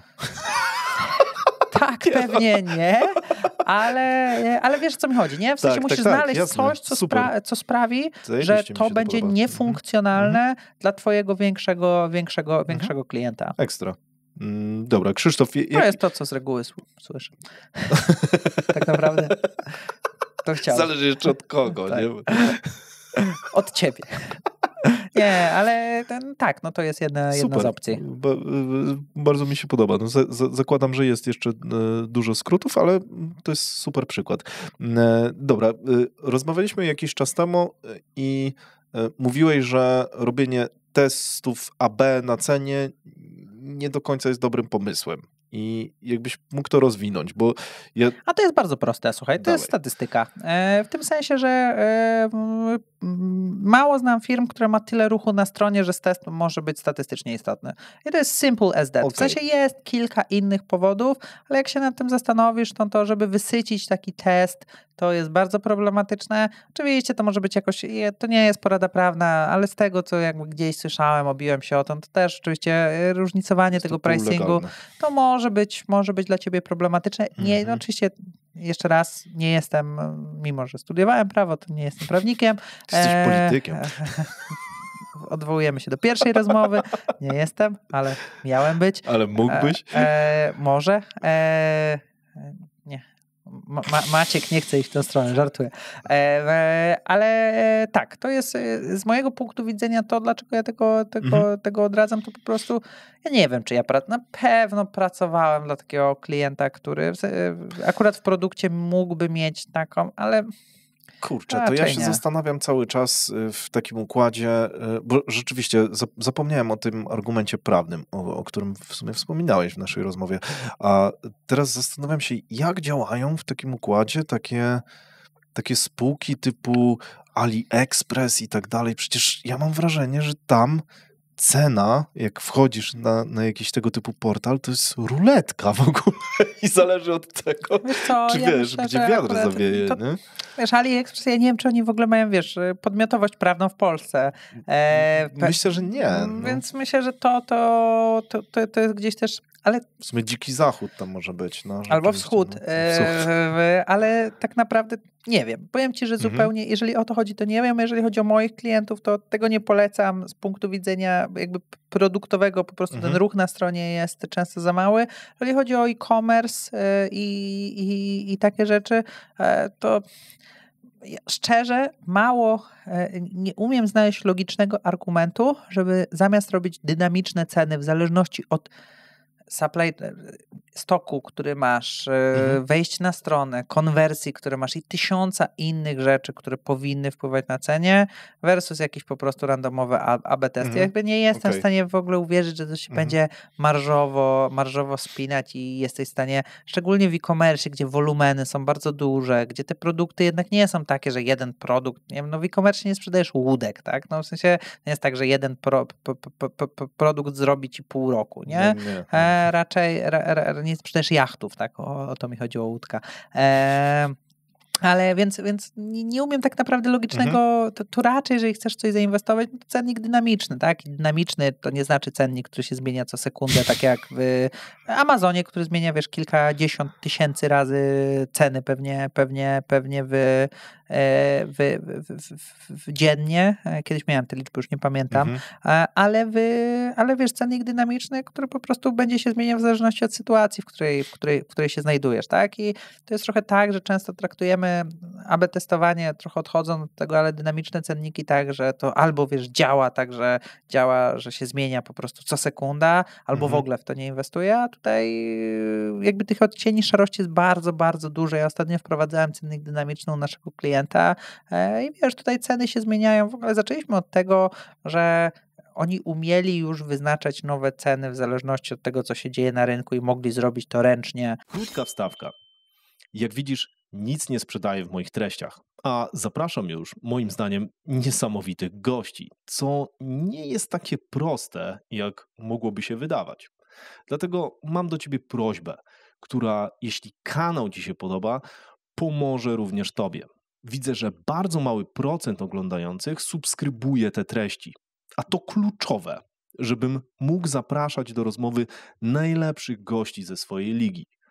Dlatego, jeśli czujesz, że te materiały są treściwe i chciałbyś, żeby były jeszcze lepsze w przyszłości, zasubskrybuj gdziekolwiek tego słuchasz.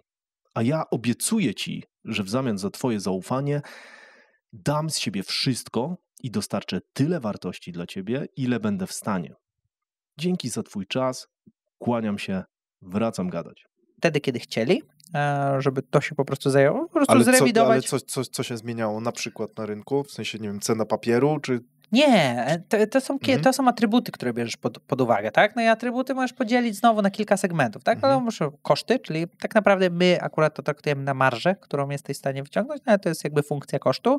Druga strona to jest otoczenie konkurencyjne, no i wyobraź sobie, że sprzedajesz te kubki, nie? No i teraz wyobraź sobie, że dwie firmy produkują dokładnie te same kubki, dwie firmy mają mieć na sklepie. Czemu ty masz ten kubek sprzedawać? Jeżeli twoja konkurencja sprzedaje za dychę, ty sprzedajesz za dychę, to czemu ty masz sprzedawać ten kubek za dychę, jak na przykład konkurencja nie ma go na stanie?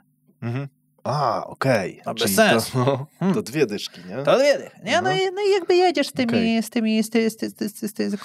konkurencyjnym zestawem tego, co się fajne, dobre, co?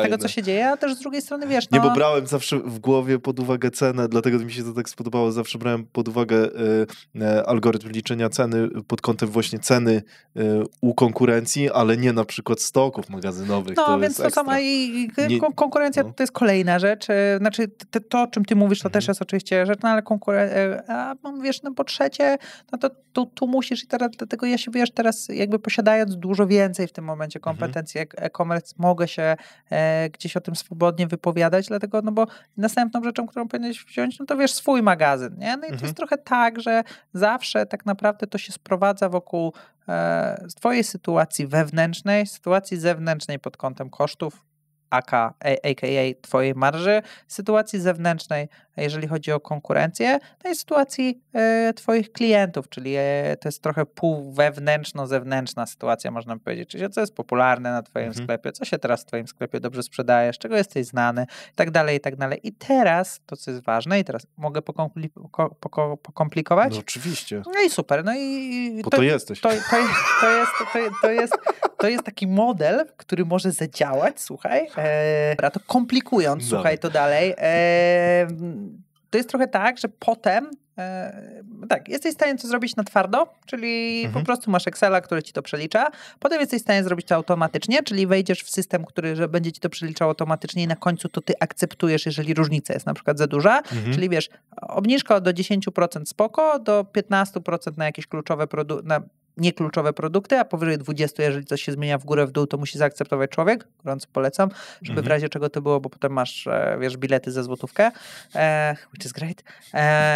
Ale trzecia rzecz, no to jest potem funkcja, którą chcesz spełniać, nie? No i teraz jeżeli, wiesz, masz taką, z reguły te cenniki dynamiczne buduje się wokół po prostu zwiększania revenue sklepu, czy się tam przychodów sklepu, przychodów, dochodów, tak, przychodów sklepu, no ale potem możesz zacząć to komplikować. Teraz możesz mieć na przykład, wiesz, cel, który chcesz spełnić, tak? No jeżeli głównym celem modelu jest to, żeby liczyło ci to, żebyś po prostu sprzedał jak najwięcej, no to możesz sobie na przykład zrobić cel marżowy, żeby wycisnąć jak najwięcej marży procentowej, nie? Albo możesz zrobić sobie cel od wysprzedania magazynu, nie?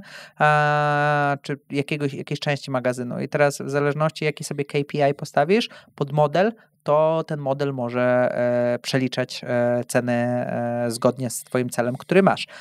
Żeby to jeszcze bardziej skomplikować, możesz do tego dodać jeszcze promocję. Czyli masz po prostu zmianę ceny, ale potem masz kolejny kalkulator, który oblicza ci promocję. Potem jeszcze, żeby to skomplikować jeszcze mocniej, czy inaczej, mieć inny cel, no to jeszcze wprowadzanie nowych produktów. W jaki sposób wprowadzić cenę nowego produktu, tak? Bo jeżeli zrobisz to, wiesz, jeżeli masz już taki kalkulator, który działa fajnie, wyznacza ci te ceny, no to trochę zaczynasz się odpinać od kosztów. Oczywiście masz marżę i tak dalej, masz nad tym kontrolę, no ale no w jaki sposób zrobisz nową cenę? No trochę kiepsko, jeżeli dodasz po prostu sobie 20% marży do kosztów i okaże się, że to nagle będzie najtańsza rzecz, którą masz i 2 razy tańsza niż następny, nie wiem, krzesło masz i krzesło, wiesz, po kosztach zaczniesz się sprzedać za piękne krzesło, 1000 zł, no okaże się, że twoje następne krzesło kosztuje 2500 zł, nie? No, też słabo, nie? Więc jakby kolejna warstwa komplikacji ceny tego produktu jest do nowych produktów, więc jakby pierwsze i to jest droga, to jest ścieżka, Widząc taki e-commerce, rzeczywiście macie takie przykłady, że tam to liczenie tych cen jest po prostu algorytmem, po prostu ogromnym algorytmem, tak? Tak, i on nie jest taki ogromny. To w ogóle nie jest. W sensie, bo wiesz, to się wydaje takie trudne i w ogóle. To jasne, to nie są proste rzeczy, ale to też, to naprawdę, to nie jest, to wiesz, to nie jest wysłanie rakiety w kosmos i na końcu tak naprawdę to też jest trochę testowanie, tylko to słuchaj, no to jest tak jak... To jest wieloiksowa, wiele niewiadomych jest w Tak, równaniu, tylko nie? gdzieś musisz zacząć po prostu tą podróż cenową, bo potem, jeśli nie zaczniesz jej odpowiednio szybko, a teraz wracając jeszcze do e-commerce'ów, jak już tu jesteśmy, spadek szybkości wzrostu z rynku to bardzo łatwo, fajnie widać, jak spojrzysz na zachód, którego nie umiem rozpoznać, ale na zachód jak spojrzysz, no zobaczysz, że firmy, które będą przy dzisiejszym polskim rynku, firmy, które będą jakby broniły się i jakby zacznie się koncentracja rynku po prostu w bardzo prostych słowach. No bo wiele rzeczy na to wskazuje. Reklamy są coraz droższe, organikiem już mało co osiągniesz, rynek nie rośnie tak szybko, masz gigantów takich jak Zalando, Allegro i tak dalej i tak naprawdę będzie kilku nie wiem, to oczywiście wróżenie z fusów, tak? No, ale tak jak spojrzysz na zagranicę, to będą 3 kategorie tak naprawdę firm. Będzie kilku graczy takich wertykalnych, Allegro, Zalando, takich, które mają bardzo szerokie portfolio i po prostu mają, wiesz, ten e-commerce tak dopięty. Tak. Będzie kilku i to są horyzontalnych, tak? Kilku dużych graczy z szerokim portfolio. Będą liderzy jakichś poszczególnych kategorii. Tak, elektronika. Tak, no Euro RTV i tak dalej, ciuchy, tak? I tutaj każdy wertykał, każdy industry będzie miał kilku liderów pewnie, tylko że to znaczy, że firmy, które nie są top 2, top 3, ciężko, nie? W sensie i oczywiście im większa kategoria, tym tych top będzie trochę więcej, tak? No bo to nie znaczy, że w elektronice, wiesz, nie masz już szans, będąc średnim sklepem, masz, tylko jakby jak najszybciej musisz być coraz większym, tak? Jeżeli jesteś na tendencji spadkowej, może być po prostu trudniej, no i będą bardzo silni gracze w kategorii hobby na przykład, nie? Czy się już tacy bardzo mocno wyspecjalizowani, sprzedaż wędek, nie? W sensie tutaj będzie gdzieś, gdzie masz czy aparatów, no come on, ty posiadając ten sprzęt pewnie zrobisz taki research, że kupisz po prostu w miejscu, w którym jest najlepiej, nie? Chyba najtaniej, bo akurat... Najlepiej za najtaniej, nie? W sensie, tak, no wątpię, żebyś kupił tą kamerę za kilka tysięcy z AliExpress, pewnie, nie? W sensie... Raczej nie, no tak, ale Amazon już spoko, nie? Okej, no ale To jest, tak, to jest w sensie, zupełnie inna ja w życiu nie mam nic do AliExpress, nigdy nie robiłem tam zakupu, więc nie wiem, tak, ale tak jako figura znowu retoryczna, tak? I teraz do czego dążę? W sensie po co ten przydługi i nudny wykład? No po to, że jeśli nie zaczniesz, to potem nadganiać będzie coraz ciężej, tak? No bo jeśli, wiesz, obrócisz się, jakby za późno zobaczysz, że rynek spada, za późno zobaczysz, że twój wzrost, który aktualnie posiadasz, to jest wzrost, który cię nie satysfakcjonuje, jak jest spadek, to już w ogóle kiepsko, no to inwestycje, żeby odwrócić tą tendencję na swoją korzyść, ta inwestycja będzie musiała być bardzo duża i mega ciężko organizacyjnie nagle będzie trzeba ogarnąć, że tu trzeba uciąć koszty, a w tym samym czasie jeszcze rosnąć, a jeszcze w ogóle fajnie było, jakbyśmy mieli za co rosnąć, czyli zrobić więcej marży, czyli zoptymalizować pricing. Więc to jest trochę tak, że to bardzo łatwo, wiesz, w jakikolwiek sporcie. No po prostu, no jeśli spóźnisz się, jeśli wystartujesz za późno, tak, czyli false start, czyli że nie, że za szybko, tylko że był, wiesz, I no to nawet jak jesteś Usainem Boltem, to jak 2 sekundy na setkę wystartujesz, to nie dogoniesz. Fajnie, bo w twoich podcastach trochę jest o tym, o kim mówiliśmy, czy jakie nazwiska padły. Ciekawe, czy Usaina Bolta na LinkedInie oznaczysz. Też czasem się zastanawiam, ale były już takie ekstremalne jakieś postaci, które znalazłem. Czy ja mogę teraz rzucić 10 nazw? Tak, jasne. No, rozmawialiśmy tutaj o Elonie Musku, ciekawe co... Bill Gates, Horowitz i tak dalej. Nie? Simon Sinek już rozmawialiśmy. Tak. Who is Szymon? To jest właśnie ciekawe, kiedy oni, wiesz, zaczną odpowiadać. Fajnie, że... Dobra, to akurat jeśli ktoś mógłby pewnie zrobić, to Elon Musk mógłby, bo chyba tak, to jest ta osoba. Lubi trollować, ale to na Twitterze to by bardziej. Tak, znaczy nie, teraz na Xie. Where are the subtitles? Spoko. Krzysztof, wy robicie w ogóle B2C? Tak. Robicie. Tak, czym się różni? Centrum Respo, Michał, Paweł, gorąco pozdrawiam. W ogóle bardzo lubię te case Centrum Respo. B2C różni się tym, że masz dużo więcej postaw atawistycznych tak naprawdę, czyli takich impulsowego kupowania. No i cały e-commerce jest B2C, nie? Ale zakładam, że my się akurat, znaczy nie cały, ale dużo e-commerce jest B2C. Tak. Mało jest e-commerce B2B. W sumie robicie e-commerce. Tak, e-commerce B2B to jest w ogóle ekstra temat i widziałem tam ekstra case, ale to jest mało. Webshopy są bardzo... Jakoś te firmy takie produkcyjne, które chcą wejść do D2C, czyli się direct to consumer, postawić swoje e-commerce, coś, kurczę, nie widziałem jakichś w Polsce dobrych case'ów, więc gorąco polecam, żeby się nad tym zastanowić, bo tam jest goldmine dla tych firm, ale to, co chciałem powiedzieć... Mówisz o tym, że producenci, tak? Tak, no jasne. No, też... Tak jakby myślę, że... bardzo mało kto umie to robić, czy się zejść z B2B do B2C, to albo wejść w e-commerce B2B jako producent. To są w ogóle, to są fajne, skomplikowane rzeczy, a pricingowo to w ogóle bajka, ale jakby to są fajne tematy, ale odpowiadając na twoje pytanie, tak, robimy B2C. B2C różni się przede wszystkim tym, że inaczej, takie rzeczy jak preferencja, skłonność do zapłaty, to wszystko tam się jakby odbywa. Często są takie rzeczy, które w B2C takie właśnie impulsywne, to są rzeczy, które musisz przewidywać. W B2C zazwyczaj jest większy, to nie zawsze, bo są firmy, które też mają bardzo fajne community w B2B, ale w B2C częściej się zdarzają jakieś community, musisz trochę bardziej uważać, można by powiedzieć, na reakcję rynku.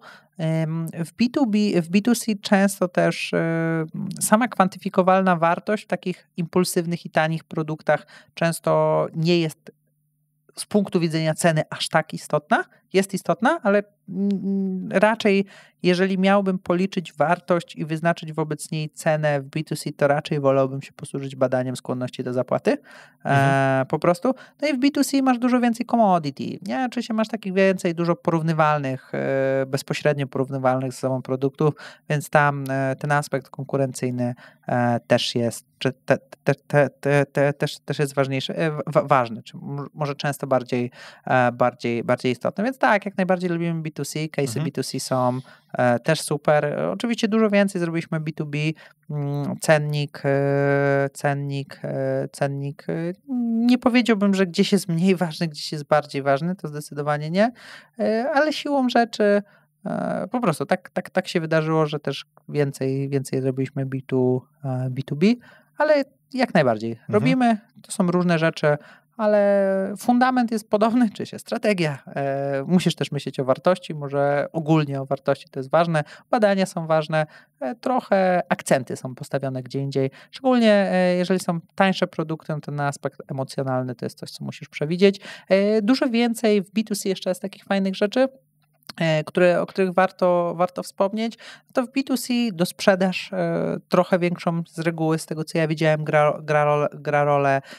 Takie rzeczy jak lojalizacja klienta też jest istotna, czy też więcej się nad tym pracuje, jeżeli chodzi o kontekst B2C. Apple. Na przykład.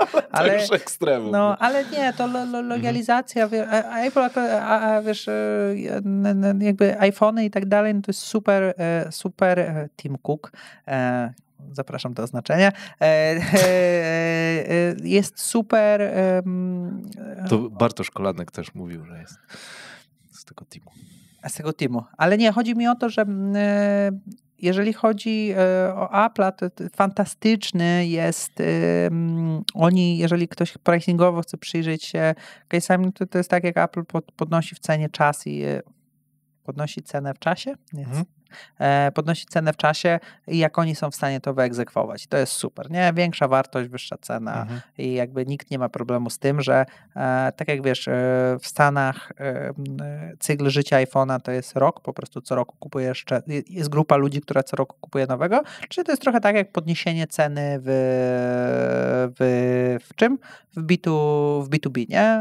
Oni do obecnych klientów, nie? No i oni to robią i jakoś są w stanie to egzekwować i dobrze im to idzie. Spoko. Skłonność do zapłaty cały czas wraca i jakbyś mógł sprzedać prosty framework, jak to się mierzy? Bo to się wydaje proste, ale... Skłonność do zapłaty, wiesz, no skłonność do zapłaty to jest ciekawe, no bo skłonność do zapłaty możesz badać w kilku miejscach. Możesz badać skłonność do zapłaty za cały produkt, czyli podajesz funkcjonalności twojego produktu, opisujesz czym on jest i robisz to za pomocą badania po prostu, tak? Czy się wykonujesz badania, które ma na celu zmierzenie tej skłonności do zapłaty. To jest jakby jedna rzecz, którą warto No tak, ale to jest deklaratywne, czy jakie? Wiesz co, no to możesz posprawdzać, tak? To jest deklaratywne jak najbardziej, no ale wiesz, no też jakby produkt deklaruje, że coś ci dowiezie, nie? No i jakby robiąc zakup, no to też jest na podstawie tak naprawdę na podstawie deklaracji chęci zakupu wykonujesz jakąś akcję, płacisz i tak to wyglądasz, więc to możesz robić jakby wyznaczanie samej ceny, skłonności do zapłaty, to się najczęściej odbywa samymi badaniami. Skłonność do zapłaty możesz też obliczyć, czy podnosić skłonność do zapłaty dobrą komunikacją wartości i pokazaniem i zwiększaniem, no bo to jest trochę tak, od początku.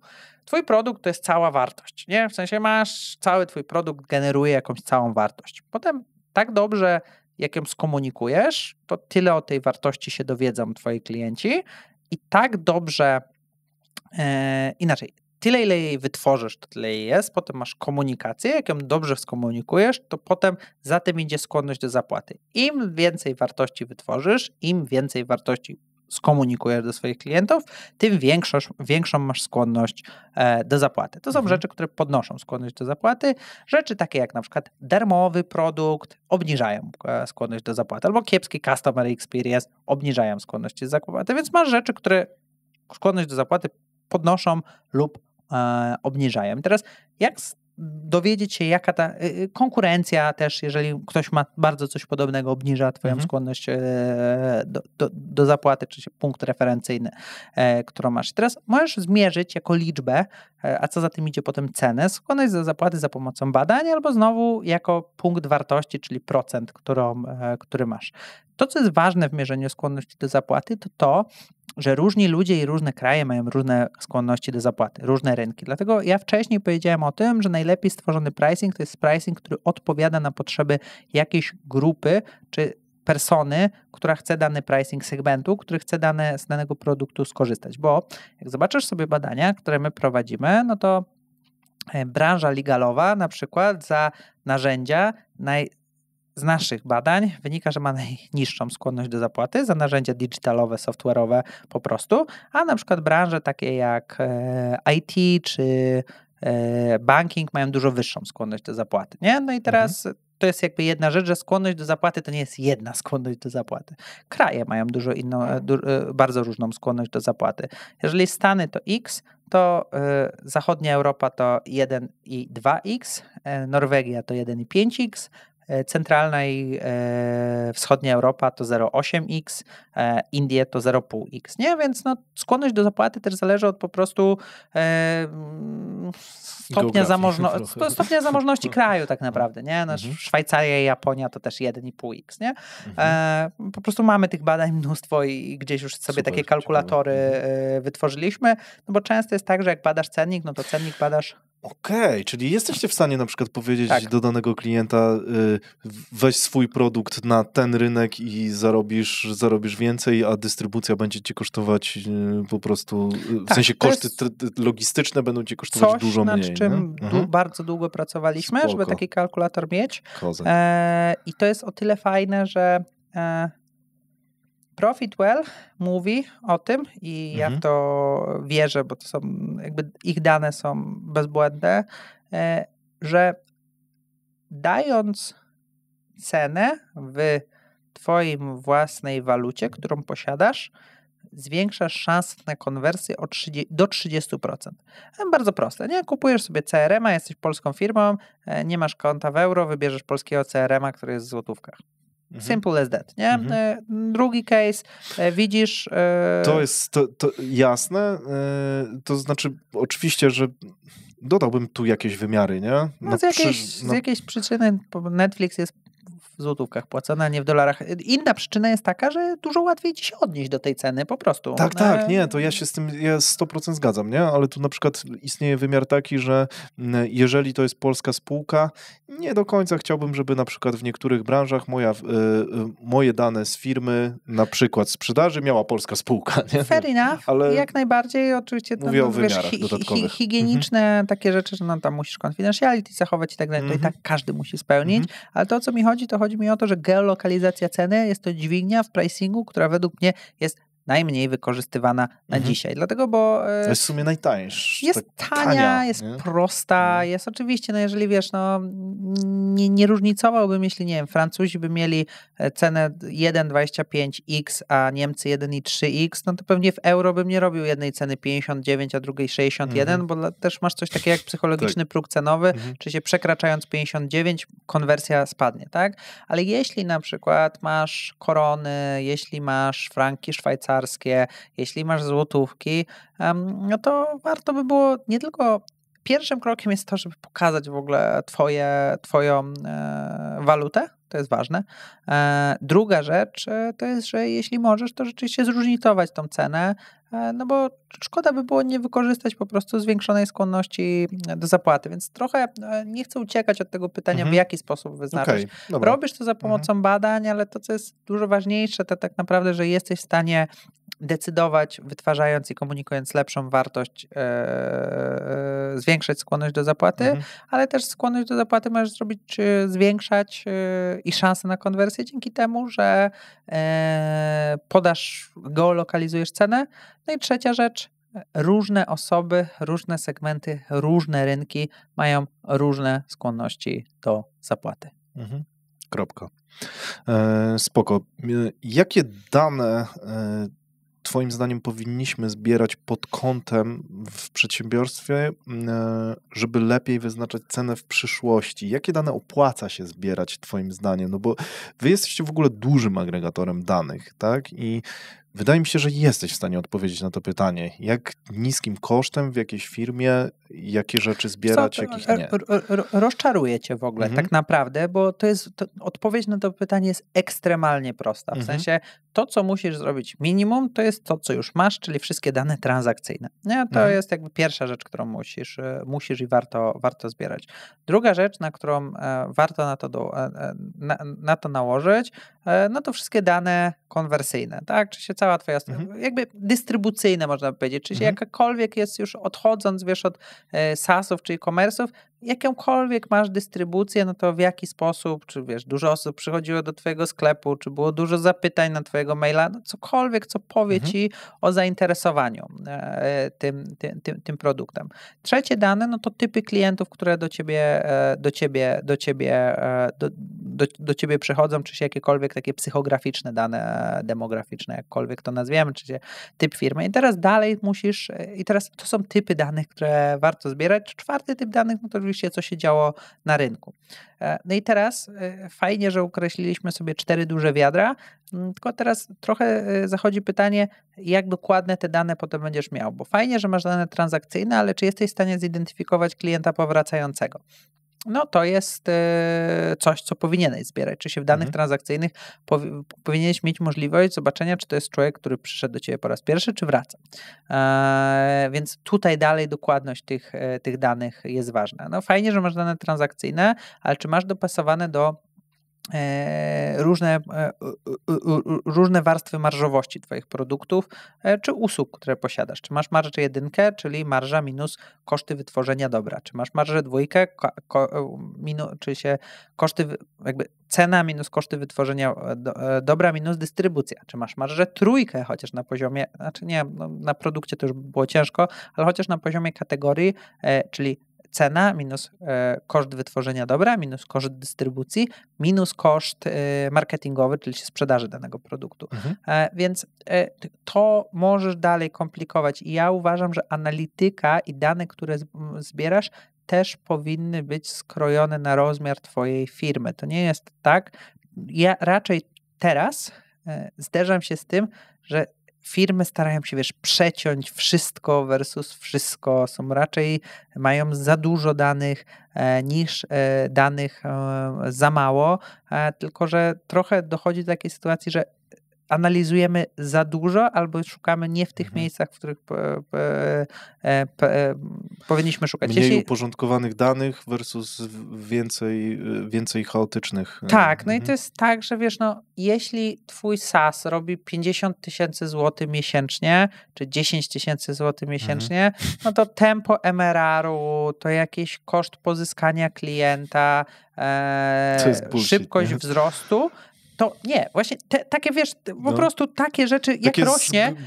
takie z grubsza. Z grubsza jest okej, no ale wiesz, analizowanie tam typu klientów, który do ciebie przychodzi, wyciąganie wniosków, czy więcej będą płaciły firmy e-commerce'owe, czy fintechowe, czy jakiekolwiek inne, no come on, nie? W sensie bez sensu. Za mała próbka. Get the basics i tak dalej. Jeśli jesteś e-commerce'em, no to nie musisz na samym początku mieć policzonej, nie musisz na samym początku liczyć jakiś, wiesz, marketing mix modeling, czyli się staranie, zrozumienie, jaka jest atrybucja, to jest w ogóle coś mega ciekawego, ale gdzie twój budżet marketingowy performuje, czyli czy włożenie więcej w perfo sprawi, że więcej sprzedamy, czy nie sprawi, czy powinniśmy skupić się na czymkolwiek innym, nie? Z Szymonem trochę o tym rozmawialiśmy, on to upraszczał w ogóle u siebie bardzo mocno. W ogóle mnie nie rozczarowałeś tą odpowiedzią, dlaczego okej, no to nie, ale chodzi mi o to, że wiesz, to są jakby 4 typy danych, no i potem chodzi o to, żeby dobrze zbierać te dane. Często to, o czym nie wspomniałem, a to jest akurat w produktach ważne, to dane user'owe. No i to też jest fajne, żeby zrozumieć, w jaki sposób klienci używają, czy się zbierać po prostu eventy w aplikacji, czy w co ludzie klikają, Tutaj Amplitude jest na samym początku, jeśli nie masz bardzo dużo tych eventów, to jest na samym początku dobre. To, co jest ważne, to Później że... można wstecznie analizować, nie? To, co jest ważne, to, że często jest tak, że rzadko to jest stracone, nie? No bo na przykład mieliśmy takie sytuacje, że wiesz, klient nie miał dobrej hurtowni, dane transakcyjne były w 100 miejscach na świecie. To, co po prostu zrobiliśmy, to wzięliśmy 1000 faktur i je wszystkie poklasyfikowaliśmy, nie? No w sensie dane często bardzo są do odtworzenia, jakimś kosztem jest to do zrobienia. No i po prostu jak na samym początku dobrze to ogarniesz, to nie będziesz musiał tego robić wstecz, ale prawda jest taka, że jesteś w stanie dużo rzeczy odtworzyć. Kropka. Tak. No wierzę w to, tam dużo punktów, tak jak mówisz, zbieranie samych eventów możesz naprawdę odtworzyć w 3D w bardzo dużo rzeczy. No, możesz. 5D.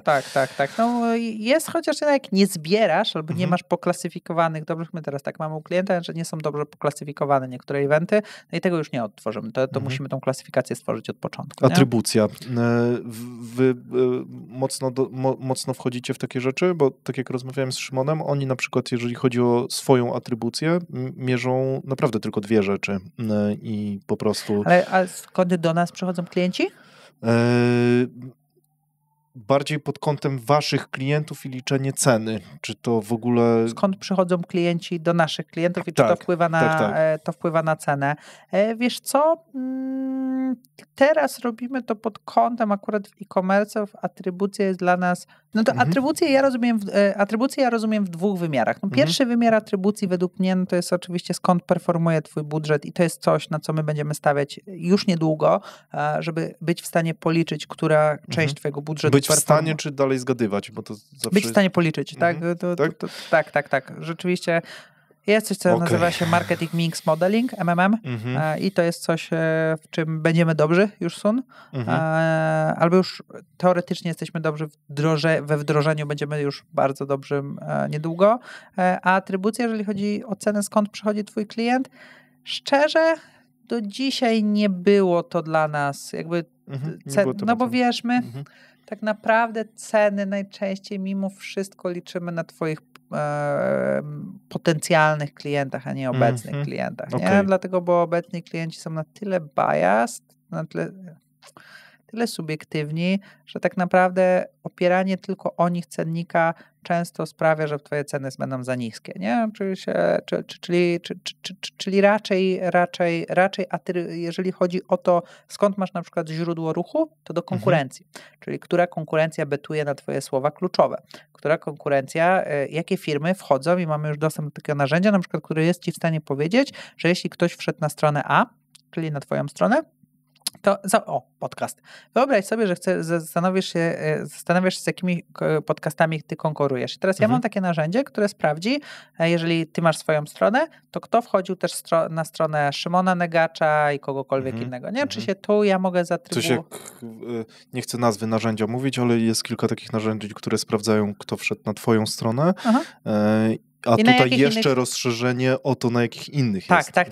To jest mega. To jest ekstra, nie? I teraz ja na przykład jestem w stanie powiedzieć, z kim konkurujesz. No, to narzędzie, mamy takie narzędzie i jakby było bardzo drogie niestety, ale jakby jestem w stanie powiedzieć, wiesz, z kim konkurujesz i na przykład w jakich kanałach, czy się atrybucja, wiesz, skąd przychodzą I oni to mierzą na podstawie tego, że po prostu mają dane z wielu źródeł. No, tam jest R kwadrat, chyba tam 94,5%, czy się te dane, jak spojrzysz sobie w twoją GA4 i zobaczysz na przykład skąd ty masz ruch, to one tam do 95% się pokrywają, więc... Wow. No. Wow. Tak, Super, wersja Enterprise. To są prawdziwe dane. One są do 90, tam wiesz, to one się trochę rozjeżdżają, ale to chodzi o to, że to jest, jak one się rozjeżdżają do ciebie, to rozjeżdżają się też o konkurentów, tylko tym razem nie jest to podwójny błąd. Tylko to jest, to jakby one się rozjedą w tą stronę, no ale to są, no akurat, no to są, wiesz, drogie, w sensie nie chcę, żeby to tak zabrzmiało, że teraz my mamy drogie narzędzie i już stać nas, bla, bla, bla i tak dalej. No akurat to na projektowo było potrzebne i mamy po prostu już na rok subskrypcji. Akurat tu fajnie, jakby dobrze nam się udało przynegocjować, bo cenę umiemy w jedną, ale też umiemy dobrych argumentów użyć w drugą i to jest akurat całkiem okej, ale też takie subskrypcje to tam potrafią sięgać do 200-300 tysięcy euro na rok. Więc żeby dostać takie dane, to oczywiście masz na cały rok, na mnóstwo stron i tak dalej, tak. ale to są... Takie dane kosztują. Nie? No, mogę ci sprawdzić, jak chcesz. Teraz już mamy nielimitowany Chociaż nie wiem szczerze, bo... dla ciebie to akurat nie jest tak naprawdę, ale wiesz, ale na przykład dla e-commerce'ów to jest w ogóle giga, nie? No bo wiesz... Z kim cię porównują twoi konkurenci. Wiesz na przykład... I mówią z kim, nie? Tak, ale wiesz na przykład, kto ci stara się podkraść ruch. Wiesz na przykład, na które słowa kluczowe, na przykład wyobraź sobie, że ty masz bardzo silne portfolio w kubkach. Widać, że na przykład ruch na kubki idzie, 70% ruchu jest przez twoich 3 największych konkurentów zrobione, a oni mają gorsze portfolio niż ty. No to w co ładujesz marketing? No w kubki. Bo jest jeszcze... Kozak. No. Ale tam jest dużo rzeczy do zrobienia. Tak. To jest fajne, to jest w ogóle nowa rzecz. My to 2 tygodni mamy te analizy, więc to jest nowa rzecz, ale już... Siedzicie i się bawicie, tak? Nie, no już sprzedaliśmy pierwszą taką analizę i to jest akurat coś, co będziemy subskrypcyjnie sprzedawać, takie analizy. Mamy osobę w naszej firmie, która przez 7 lat w bardzo dużej firmie konsultingowej robiła takie analizy i po prostu wiemy, jak to dobrze zrobić. Ekstra. Dobra, Krzysztof, jakie są główne strategie przy pracy z pricingiem, jakbyś mógł je podzielić? No bo kurczę, o tym nie rozmawialiśmy. Znaczy, strategię wyznaczania ceny, czy pracy nad swoim pricingiem? Strategii pracy nad swoim pricingiem. Czy wiesz co, no to jest proces, nie? W sensie to jeszcze raz, to nie jest tak, że masz jedno A i B. No ja bym to raczej nie na strategię podzielił, tylko na jakby kwestie, które musisz się zaopiekować. No musisz się zaopiekować po pierwsze polityką zniżkową i dyskontową u siebie i to jest jakby jedna rzecz, do której powinieneś mieć dedykowany jakiś część etatu kogoś, żeby sprawdzał,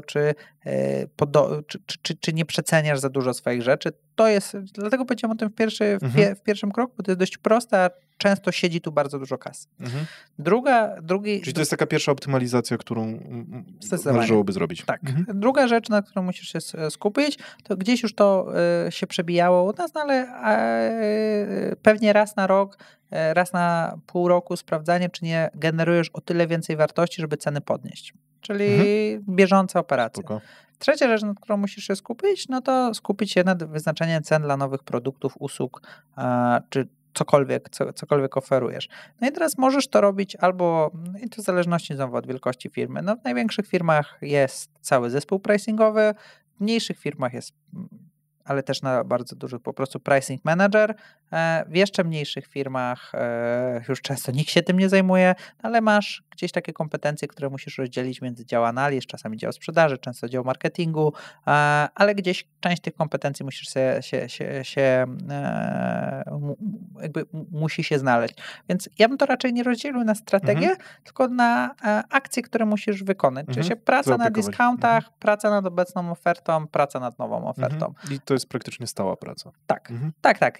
Jak najbardziej. No wiesz co, no szczególnie jak masz duży dział sprzedaży, no to tutaj to jest stała praca nad tym, żebyś czasami nie odchodził od takiej ceny wyjściowej, nie? No i to na początku kontrolujesz, czy na bieżąco po prostu dajemy dobrą cenę, a potem post-mortem często analizujesz, czy nie mamy czasami 70% swoich produktów sprzedanych po cenie minus 30.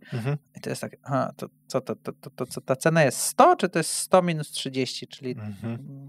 Jako baza. Tak, jako baza. Nie? No, to jest niebezpieczne. W ogóle wyjście z cyklu promocyjnego to jest aktualnie jedno z większych wyzwań i firm B2B, takich produkcyjnych, tych, których ja widzę, i firm e-commerce'owych, gdzie wiesz, miałeś wszystko minus 30 i nagle się okazuje, że już tak nie może być, albo to nie jest najbardziej opłacalne i teraz jak wyjść ze spirali obniżek, to jest bardzo trudne, nieprzyjemna. Jeśli źle to zrobisz, to najczęściej wrócisz niestety do tej spirali, więc to... Tak, e-commerce w ogóle chyba mają nie wiem, czy problem, czy nie problem, ale rzeczywiście z tego, co wiem, no to ta darmowa przesyłka i oddawanie towarów... To zależy od branży. A to akurat zależy od branży. No nie? ale w niektórych branżach to jest... Akurat wiesz, darmowa przesyłka to jest narzędzie, nie? Ale chodzi mi raczej o to, że masz wiesz, całe portfolio, nie? Wchodzisz ale bardziej, na stronę... że wiesz, że ludzie na przykład o ciuchach mówię, nie? Że ludzie kupują... Takie mam wrażenie, że kobiety kupują 10, przymierzają jedno i zwracają 9, nie? I to jest taki trochę standard, tak, bym powiedział. Tak, ale wiesz, nie wiem, nie powiem, ale tak mi się wydaje, że jeżeli masz potem politykę zwrotu, ja w ogóle nie wiem, czy to jest legalne, nie wiem, to już zupełnie mówię z głowy, ale tak jak sobie o tym myślę, to jakby u mnie się działo kasa za 10 sukienek czy 10 spodni, czy czegokolwiek innego przez 30 dni, to pewnie ta kasa by nie siedziała. Czaję. Znaczy nie wiem, ja nie wiem, czy takie rzeczy są, czy takie są praktyki i w ogóle nie mam pojęcia, ale wiesz, to pamiętaj, Dobry pomysł, no. Że to nie jest tak, że w sensie może jakby... pracować. Twój cash flow i tak dalej.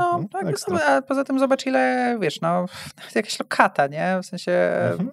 Tak, czuję. Nie wiem, to żeby była jasność, nie mam pojęcia, czy Dobry to tak, pomysł. Czy to tak Trzeba jest. zrobić taką usługę, wiesz, dla e-commerce'ów. Na pewno ktoś już na to wpadł, nie? Jeżeli to jest możliwe, to już na pewno ktoś na to wpadł, ale a jak darmowa przesyłka, to powiem ci, że to po wertykałach, nie? W niektórych wertykałach to jest standard, że po prostu tak musi być. Zakładam, że przy konkretnych cenach zaszytych już i tak tych przesyłkach w produkcie zawsze. A w niektórych tak nie jest. Nie? W sensie w meblach na przykład rzadko jest tak. No bo wiesz, jak masz jednak do wniesienia szafę, no to ta przesyłka to już nie jest tam 19 zł, tylko to jest 260 zł, nie? Tak. Albo jak masz jakieś, nie wiem, ja ostatnio stół kupowałem, to po prostu przesyłka jest droga, często są też takie usługi, jak że masz po prostu, że ktoś z tej firmy ci wiezie ten stół i ci go wnosi, więc no. Spoko. Value-based pricing to jest coś, czego wy najczęściej używacie, nie? Tak, zdecydowanie. I dlaczego uważasz, że ten sposób jest najlepszy? Wiesz co, Dlaczego on się wydaje taki trudny?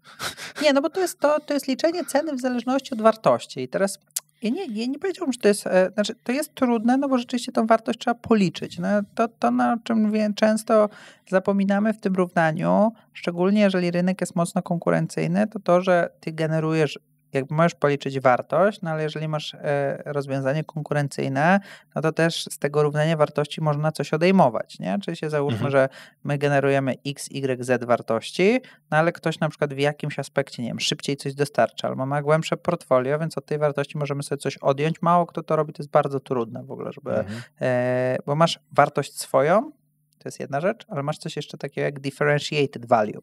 Nie? I teraz differentiated value to jest ta wartość, którą kreujesz on top versus konkurencja. Czy to jest trudne policzenie wartości, tak żeby wyznaczyć wobec tego cenę, tak wiesz, tylko dzięki temu? Tak, to jest trudne, nie zawsze musi być to najlepszy pomysł. Czemu jest to najbardziej korzystne dla firm? No bo jesteś wtedy w stanie wytłumaczyć najwyższą cenę dla swoich odbiorców, nie? No i teraz, wiesz, value-based pricing, on ma bardzo różne wymiary, tak? No bo wiesz, w usłudze, to ja jestem w stanie sobie gdzieś policzyć, ile ja wartości generuję, ale na przykład jak sprzedajesz czarną koszulkę, no to nie ukrywajmy, no tej wartości pewnie za dużo nie masz, nie? W sensie masz, ale masz taką samą jak 10 innych firm, które produkuje czarną koszulkę. Tak. I tutaj wartość jest gdzie indziej, nie? Właśnie szybkość dostawy, wiesz, retencja takiego ciucha, czy się, po ile on się spierze. Właśnie dokładnie mam ten problem. Że tak. Kupuję czarne t-shirty do podcastu. Ale tak naprawdę to po pierwsze value, oczywiście, value jest, to jest trochę tak, value jest najlepsze według mnie. Najwięcej jest case'ów, że ono generuje też najwięcej wartości. Nie jesteś w stanie wytłumaczyć najwyższą cenę, ale to nie jest silver bullet. To nie jest to jakie są minusy? value-based pricingu, no czasami nie ma, po pierwsze, na samym wstępie czasami jest tak, że nie jesteś w stanie samemu udowodnić tej wartości, musisz się wspomagać czymś, to jest okej, ale to może być niewiarygodne dla klienta. Po drugie, jeśli klient nie lubi bardzo wartości albo będzie traktował to jako jakiś marketing mambo jumbo, to jest ci w stanie to wywalić deala, bo u mnie to jest inaczej. Nie? Jeżeli nie jesteś dobrze przygotowany. Wymaga to bieżącego uaktualniania swojej kalkulatora, który ci liczy tą wartość tak naprawdę, bieżącego uaktualniania, czyli proces musi być wokół tego, no i wymaga to na pewno jakiegoś rygoru zbierania danych analitycznego, żeby na przykład wiedzieć, czy wartość się nie powiększa, czy nie pomniejsza po realizacjach, które mamy. Więc są wady, w sensie to jest trochę tak, że to jest tak, jakbyś zapytał mnie, jakie są wady czegoś, co jest bardzo skomplikowane, nie? No bo to możesz, jeżeli chcesz robić to tak, że naprawdę, że wartość nie jest... Czyli tutaj największa trudność jest równocześnie największym minusem, w sensie... Tak, myślę, największa wartość to jest też największa wada. Ja często też, nie chciałbym jakoś przesadzać, że każdy case to jest oparty o wartość, nie? To jest trochę tak, że my często traktujemy wartość jako latarnię, taką, która nam gdzieś wyznacza drogę, pozwala się osadzić w jakimś kontekście. Często tą skłonność do zapłaty mierzymy po prostu badaniem i zrozumieniem, ile to będzie wynosiło w pieniądzach. I też często wartość służy nam do tego, żeby podnosić skłonność do zapłaty, nie? Więc to nie jest zdecydowanie silver bullet, kropka. Nie? To nie jest taki, to nie jest coś, co będzie zawsze najlepsze dla wszystkich na pewno. Przytoczę tutaj twoje słowa, że w pricingu opartym na wartości chodzi o to, żeby spiąć się z sukcesem twojego klienta. To jest zajebiste zdanie. Mi to bardzo mocno usiadło. I czy teraz dalej, czy wy wykorzystujecie to, że bo wy spinacie się z sukcesem klienta. Tak. I teraz pytanie, jak bardzo jesteście w stanie na tym zarobić versus zwykła cena za wasze usługi? I czy spinacie się z tym jakoś często na takiej zasadzie, że dobra, słuchaj, drogi kliencie, zapłacisz nam tyle, ale jak zrobimy wynik nie 10% powiększenia twojej kasy, tylko 30%, to nam zapłacisz dużo więcej. To jest już trochę cena, to, o czym mówisz, to jest, bo to jest maksowanie już takie... Poza pricingiem, nie? W sensie, bo tak naprawdę, bo cena to jest jedna, a potem model rozliczeniowy to jest drugie. To, o czym mówimy, czyli się spięcie się z sukcesem, w zależności od impaktu, wartości, którą wygenerujesz, to jest model rozliczania się tak naprawdę z klientem. I teraz jak bardzo to się różni? No, często to się różni w ten sposób, że... Okej, czyli ty rozróżniasz model rozliczenia z pricingiem, tak? Znaczy to jakby pricing jako umbrella, jako taki parasol, no, ma w sobie też model rozliczeniowy, tak? No i ja z jednej strony mogę... czyli pricing jest większy. No bo zobacz, tak. W sensie, to wiesz, to jest jakby słowa, tak? Tak naprawdę, ale mogę wyznaczyć... to skonstruować tak, jak masz to w umyśle. Nie? To jest tak, że mogę wyznaczyć cenę w zależności od wartości. Wyobraź sobie, załóżmy ten SaaS, tak? Robię to 100 000, 20 000, wygeneruję ci 10 000, projekt ma się zwrócić w ciągu 2 miesięcy, cena 20 000. I to jest cena. Teraz klient może powiedzieć, i to jest jakby cena wyznaczona o wartość. A teraz zobacz model rozliczeniowy. Klient może powiedzieć, no dobrze, no a co jeśli nie wygenerujecie tego 10 000? Ja mówię, no słuchaj, no to jest tak, że ja nie jestem prezesem firmy, jakby to jest jakieś ryzyko, każdy projekt, każde wdrożenie jakiejś innowacji po mojej, po twojej stronie, no za mną stoi mnóstwo case study, które mamy na stronie, referencje, ludzie, z którymi mogę ci połączyć, spoko, nie? W sensie, jak klient mówi, no ale wiesz co, no mnie to nie przekonuje. Albo ja nie mam kasy po prostu i musimy jakoś to inaczej zrobić. No ja mówię, no okej, spoko. No to teraz jaki model rozliczeniowy możemy tutaj zastosować? No i wiesz, są firmy i to już nie z czasów value ships, ale to tak ogólnie z consultingu, są projekty na przykład transformacyjne, gdzie nie płacisz nic albo płacisz naprawdę bardzo mało, ale ten sukces jest bardzo duży. I to jest trochę tak. Cena wyjściowa to była 20 koła. ty zapłacisz 0, ale jak ja osiągnę swój cel, to ja chcę, żeby mój projekt zwrócił się w 8 miesięcy. I nagle masz, wiesz, podstawę 0, ale cena projektu rośnie razy 4, jeśli mi się uda osiągnąć mój sukces, a w ogóle to nie chcę, to wezmę po prostu sobie część tego sukcesu, czyli już nie wezmę tych 10%, mimo że moje jakby case'y, które mamy, wiesz, mówią często o 30-40%, ja sobie nie wezmę 10, tylko 40, tak? Bardzo duże ryzyko, bardzo duża nagroda. W innym modelu jest na przykład tak, że i to jest coś, co zdarza nam się dość często, czyli załóżmy, że jest 20 000 na stole i teraz my mówimy OK, to zróbmy tak, że to będzie 80-20-20, czyli z 20 000 bierzemy 80% jako podstawa i pokrycie naszych kosztów, 20% weźmiemy za to, jeśli zrobimy 10%, a potem weźmiemy 20% z każdego procenta, który zrobimy on top. Nie? I to jest kolejny model rozliczeniowy, więc ja jestem spięty z sukcesem, ale często jest tak, że wiesz, no, ja nie mogę wziąć bez klienta produktu, bez jego wdrożenia, bez komunikacji, bez zaopiekowania się tym case'em. Nie mogę powiedzieć, że wezmę nam 50 czy 70%, jasne, no bo jakby klient... To się nie zepnie. To i tak klient, no wiesz, na koniec dnia, no to wiesz, to jak ktoś przychodzi do mnie i ktoś pracuje nad moim marketingiem, to i tak ja podejmuję decyzję, czy coś się zadzieje, czy nie. No tak samo klient z tym cennikiem, to i tak na koniec dnia jest decyzja i egzekucja jest klienta. Klienci czasami na przykład biorą 90% naszych rekomendacji, a 10% robią coś innego. Oczywiście dyskutujemy na ten temat, ale czasami, wiesz, dochodzi... Wierzę, że w ogóle nic nie wdrażają z tego, co wy powiecie. To się rzadko zdarza, ale tak, to też się może zdarzyć, nie? I teraz o co mi chodzi? No chodzi mi o to, że i tak jakby, wiesz, no zupełnie szczerze, no na koniec największe biznesowe ryzyko jest na kliencie, no ale też my dlatego jesteśmy w Value Ships, a nie w innych spółkach, dlatego, bo chcemy być w implementacji i wiesz, mamy też czerwoną linię, też są z klientami, jakby nasze Slacki, ja najstarszego Slacka mam z założenia Value Ships, który nadal jest aktywny, jak coś się dzieje, to zawsze możemy pogadać. Ale o co mi chodzi? No to rozróżnienie, które ja poczyniłem, no to już masz wycenę i stałą cenę opartą o wartość, a potem masz model rozliczeniowy i to jest też część pricingu, ale to już jest coś innego, nie? Czyli...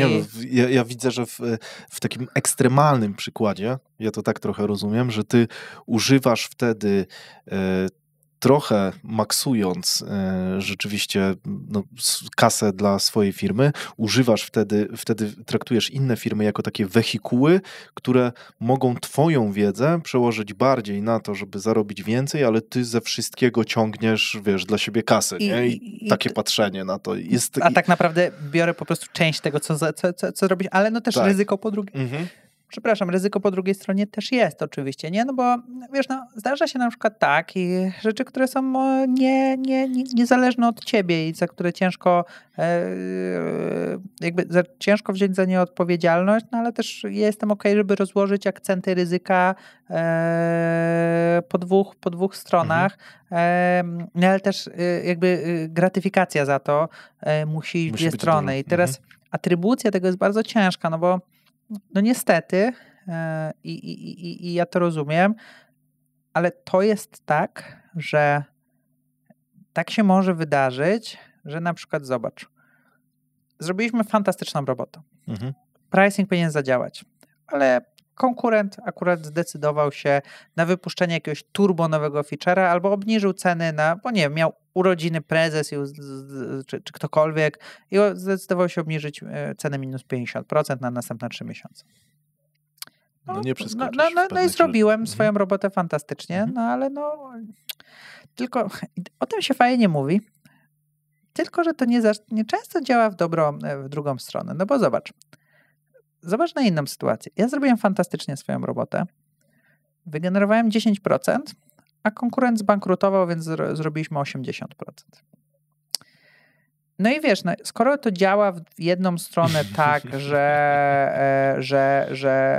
że ja biorę ryzyko na warunkach rynkowych, no to po drugiej stronie to też tak powiem. I dlatego... Dobry temat, no. Tak, i dlatego wiesz, często i tak naprawdę wiesz, ja to teraz tak rzucam, zastanówmy się, a tak naprawdę ja mam to rozwiązane, bo po prostu byłem w tych sytuacjach wielokrotnie, dlatego zawsze ten fixed risk, tak długo jak to nie jest transformacja, akurat value ships bardzo rzadko się zdarza, znaczy nie zdarza się po prostu takie, wiesz, że firma jest w stanie upadłości i albo 3 miesiące pracujemy non-stop i albo, wiesz, odratujemy, albo nie odratujemy, to nie robiliśmy po prostu jako value ships takich projektów, ale jakby wiem, że takie projekty istnieją i to się zdarza i wtedy to jest, wiesz, 0 albo bardzo wysoka nagroda. A dlatego te projekty często po prostu działają w taki sposób, że masz jakąś podstawę, za osiągnięcie celu masz 20%, a potem masz 20% maksymalnie. Czyli w tym, znowu wracając do tego przykładu 20 000, to by było 16 jako podstawa, 4000 za osiągnięcie celu i potem do 24 maksymalnie za przewyższenie celu. Okay, i wtedy każdy jest bezpieczny. Czyli ja jestem bezpieczny i to jest okej, no bo ja muszę jakoś pokryć swoje koszty. Tak. My już też, wydaje mi się, że gdzieś udowodniliśmy, że jakby też klient, wiesz, projekt działa w taki sposób, że klient bezpośrednio widzi i pracuje z nami, co tydzień widzi, co się dzieje, więc nie jest tak, że to jest jakiś tam, wiesz, black box i nagle są rekomendacje, nie? Jest albo nie. Tak, więc tutaj każdy wie, że my wykonujemy swoją robotę, jak nie wykonujemy, to może nas pogonić, jak wykonujemy, idzie to w złym kierunku, też normalnie, zresztą nasze umowy też są bardzo premiujące w ten sposób, że jakby klienci bardzo często mają możliwość po prostu zatrzymania projektu, bo jakby czujemy się pewnie, to jest jakby też strategia negocjacyjna zupełnie, wiesz, my się czujemy pewnie, jakby projekty im więcej gwarancji dajesz, tym lepiej projekty to są idzie. podzielone na etapy, jest okej, nie? Ale o to, co mi chodzi, to chodzi mi o to, że jakby wiesz, no, ja pracuję, muszę pokryć jakoś koszty i dostarczenia jakiegoś projektu, potem totalnie rozumiem, że ktoś chciałby rozliczyć mnie w zależności od sukcesu, podzielić ryzyko, tylko że to musi działać w dwie strony, nie? No i super. Tyle, nie? W sensie... Ekstra, to w ogóle super temat. Wydaje mi się, że zainteresuje cię, może znasz przykład, jest taka agencja w Stanach, która zajmuje się robieniem kampanii tylko na Kickstarterze. I oni kasują w ten sposób, że im płacisz po prostu $10,000 za cenę wejściową i oni robią badanie. I robią badanie twojego produktu na jakiejś grupie fokusowej, robi takie jakościowe, małe badanie i po tym badaniu decydują, czy idą z tobą, czy nie. Odpowiedź może być tak lub nie. Jeżeli idą, to ty już nic więcej nie płacisz. Ale płacisz duży procent od całej kampanii, ale oni biją rekordy. I na przykład te sławne akcje kickstarterowe związane z, nie wiem, z jakimś sprzedażą portfela, wiesz, za 3 miliony tam dolarów, gdzie cena jednostkowa wytworzenia była bardzo mała, a projekt był niezły, no to właśnie oni prowadzili, więc oni dostają taką, lwią część później. Są w stanie to udowodnić, ale to na pewno jest też dobrze policzone. To jest ciekawe w ogóle, że te modele rozliczeniowe i kwestia premii za sukces to bardzo zależy od branży, w której się znajdujesz. Są branże, które zdecydowanie dużo bardziej tego wymagają. Nieruchomości z jakiegoś powodu, nie wiem, nie pracujemy, ja tam robiłem kilka projektów nieruchomościowych, zupełnie takich bardziej strategicznych, mniej cenowych, ale tam widziałem często rozmowę o tym. Na przykład są branże, które dużo mniej na ten temat pracują. To też jest trochę, tak naprawdę to funkcją taką, mega to upraszczając, ale im branża mniej zaznajomiona z consultingiem jako takim, jako po prostu częścią, usługą, serwisem, tym bardziej niepewna i tym bardziej chce się zabezpieczyć na 10 możliwych sposobów. Which is fair, by the way. W sensie to ja absolutnie, jeśli zabrzmiałem, to nie chciałem jakoś też, to jest okej. No ja też jak korzystam z usług, to chcę się jakoś w jakiś sposób zabezpieczyć. Jasne. Totalnie to dlatego rozumiem. sprawdzamy opinie, referencje i tak dalej. Nie? Jasne. Dobra, Krzysztof, mam jeszcze bardzo dużo tych garnków, ale nie zdążymy wszystkiego. Nie zdążymy pewnie wszystkiego, a też już gadamy pewnie z 3 godziny? No, może być, no. Wiesz, fajnie, bo jak tu wchodziłem, to tak mówię, dobra, słuchaj, to pogadamy o pricingu godzinę, jakby zrobimy, ale chyba mięso, mam nadzieję, że jakieś pricingowe tu było. Jest kozak, bardzo, bardzo fajne tematy moim zdaniem. Mam taką rzecz, w sumie taki cykl, nie wiem, czy ty widziałeś to, ale to jest starość, nowość ogólnie. Widziałeś taki zeszyt? Widziałem. Widziałeś? Ale ja się miałem do niego wpisać, nie miałem nic mądrego do wpisania, więc... To ja zadam ci pytanie od kogoś mądrego. Okej. O, i to będziesz zadowolony. Od kogo? Ale nie musimy mówić głośno od kogo. Krzysztof. W ogóle, kurczę, to jest, zobacz, ostatnio rozmawiać, bo ja trochę upgrade'uję cały czas. Nie da się nie zauważyć. Ten cały model w ogóle, nie? Tego podcastu. Wam, drodzy słuchacze, już podziękujemy, pożegnamy się, a teraz dla subskrybentów naszego newslettera będzie kawałek... Różnicowanie, bardzo mądrze. Tak, tam będzie kawałek... Newsletter, przypominam, jest... darmo, zawsze za darmo i zawsze rzadko.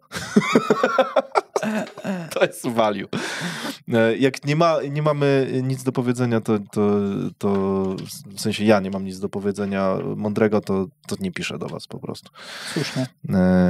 Tak słyszałem, że to mądre. Czas też jest walutą. Tak, zwłaszcza w 4-godzinnych odcinkach, które ostatnio nagrywamy. Krzysztof, czego najbardziej boisz w życiu i dlaczego? Boję się. Tak, w sensie ty. Czemu najbardziej? I ja mam też wpisać. Czego? Nie, wpiszesz się później. Dobra. Czego ja się najbardziej boję w życiu? Krótka wstawka z podsumowaniem. Dzięki, że zostałeś do końca. Zgaduję, że jako jeden z nielicznych chciałbym ci się odwdzięczyć. To, co usłyszałeś przed chwilą, to wycinek jednego z zakulisowych nagrań. Czasem się zdarza, że jest ich kilka, czasem mnóstwo, czasem nie ma ich w ogóle, bo przeważnie rozmawiam z ultra zajętymi ludźmi. Zauważyłem, że YouTube zaczyna zamykać się na komunikację bezpośrednią z widzami, więc stworzyłem listę mailingową do tego celu. Tylko tam będę publikował niektóre treści. Te, które uznam za najbardziej wartościowe lub intymne, bo uważam, że tam będą tylko ludzie, którzy najbardziej mi ufają. Zadbam, żebyś nie przestał.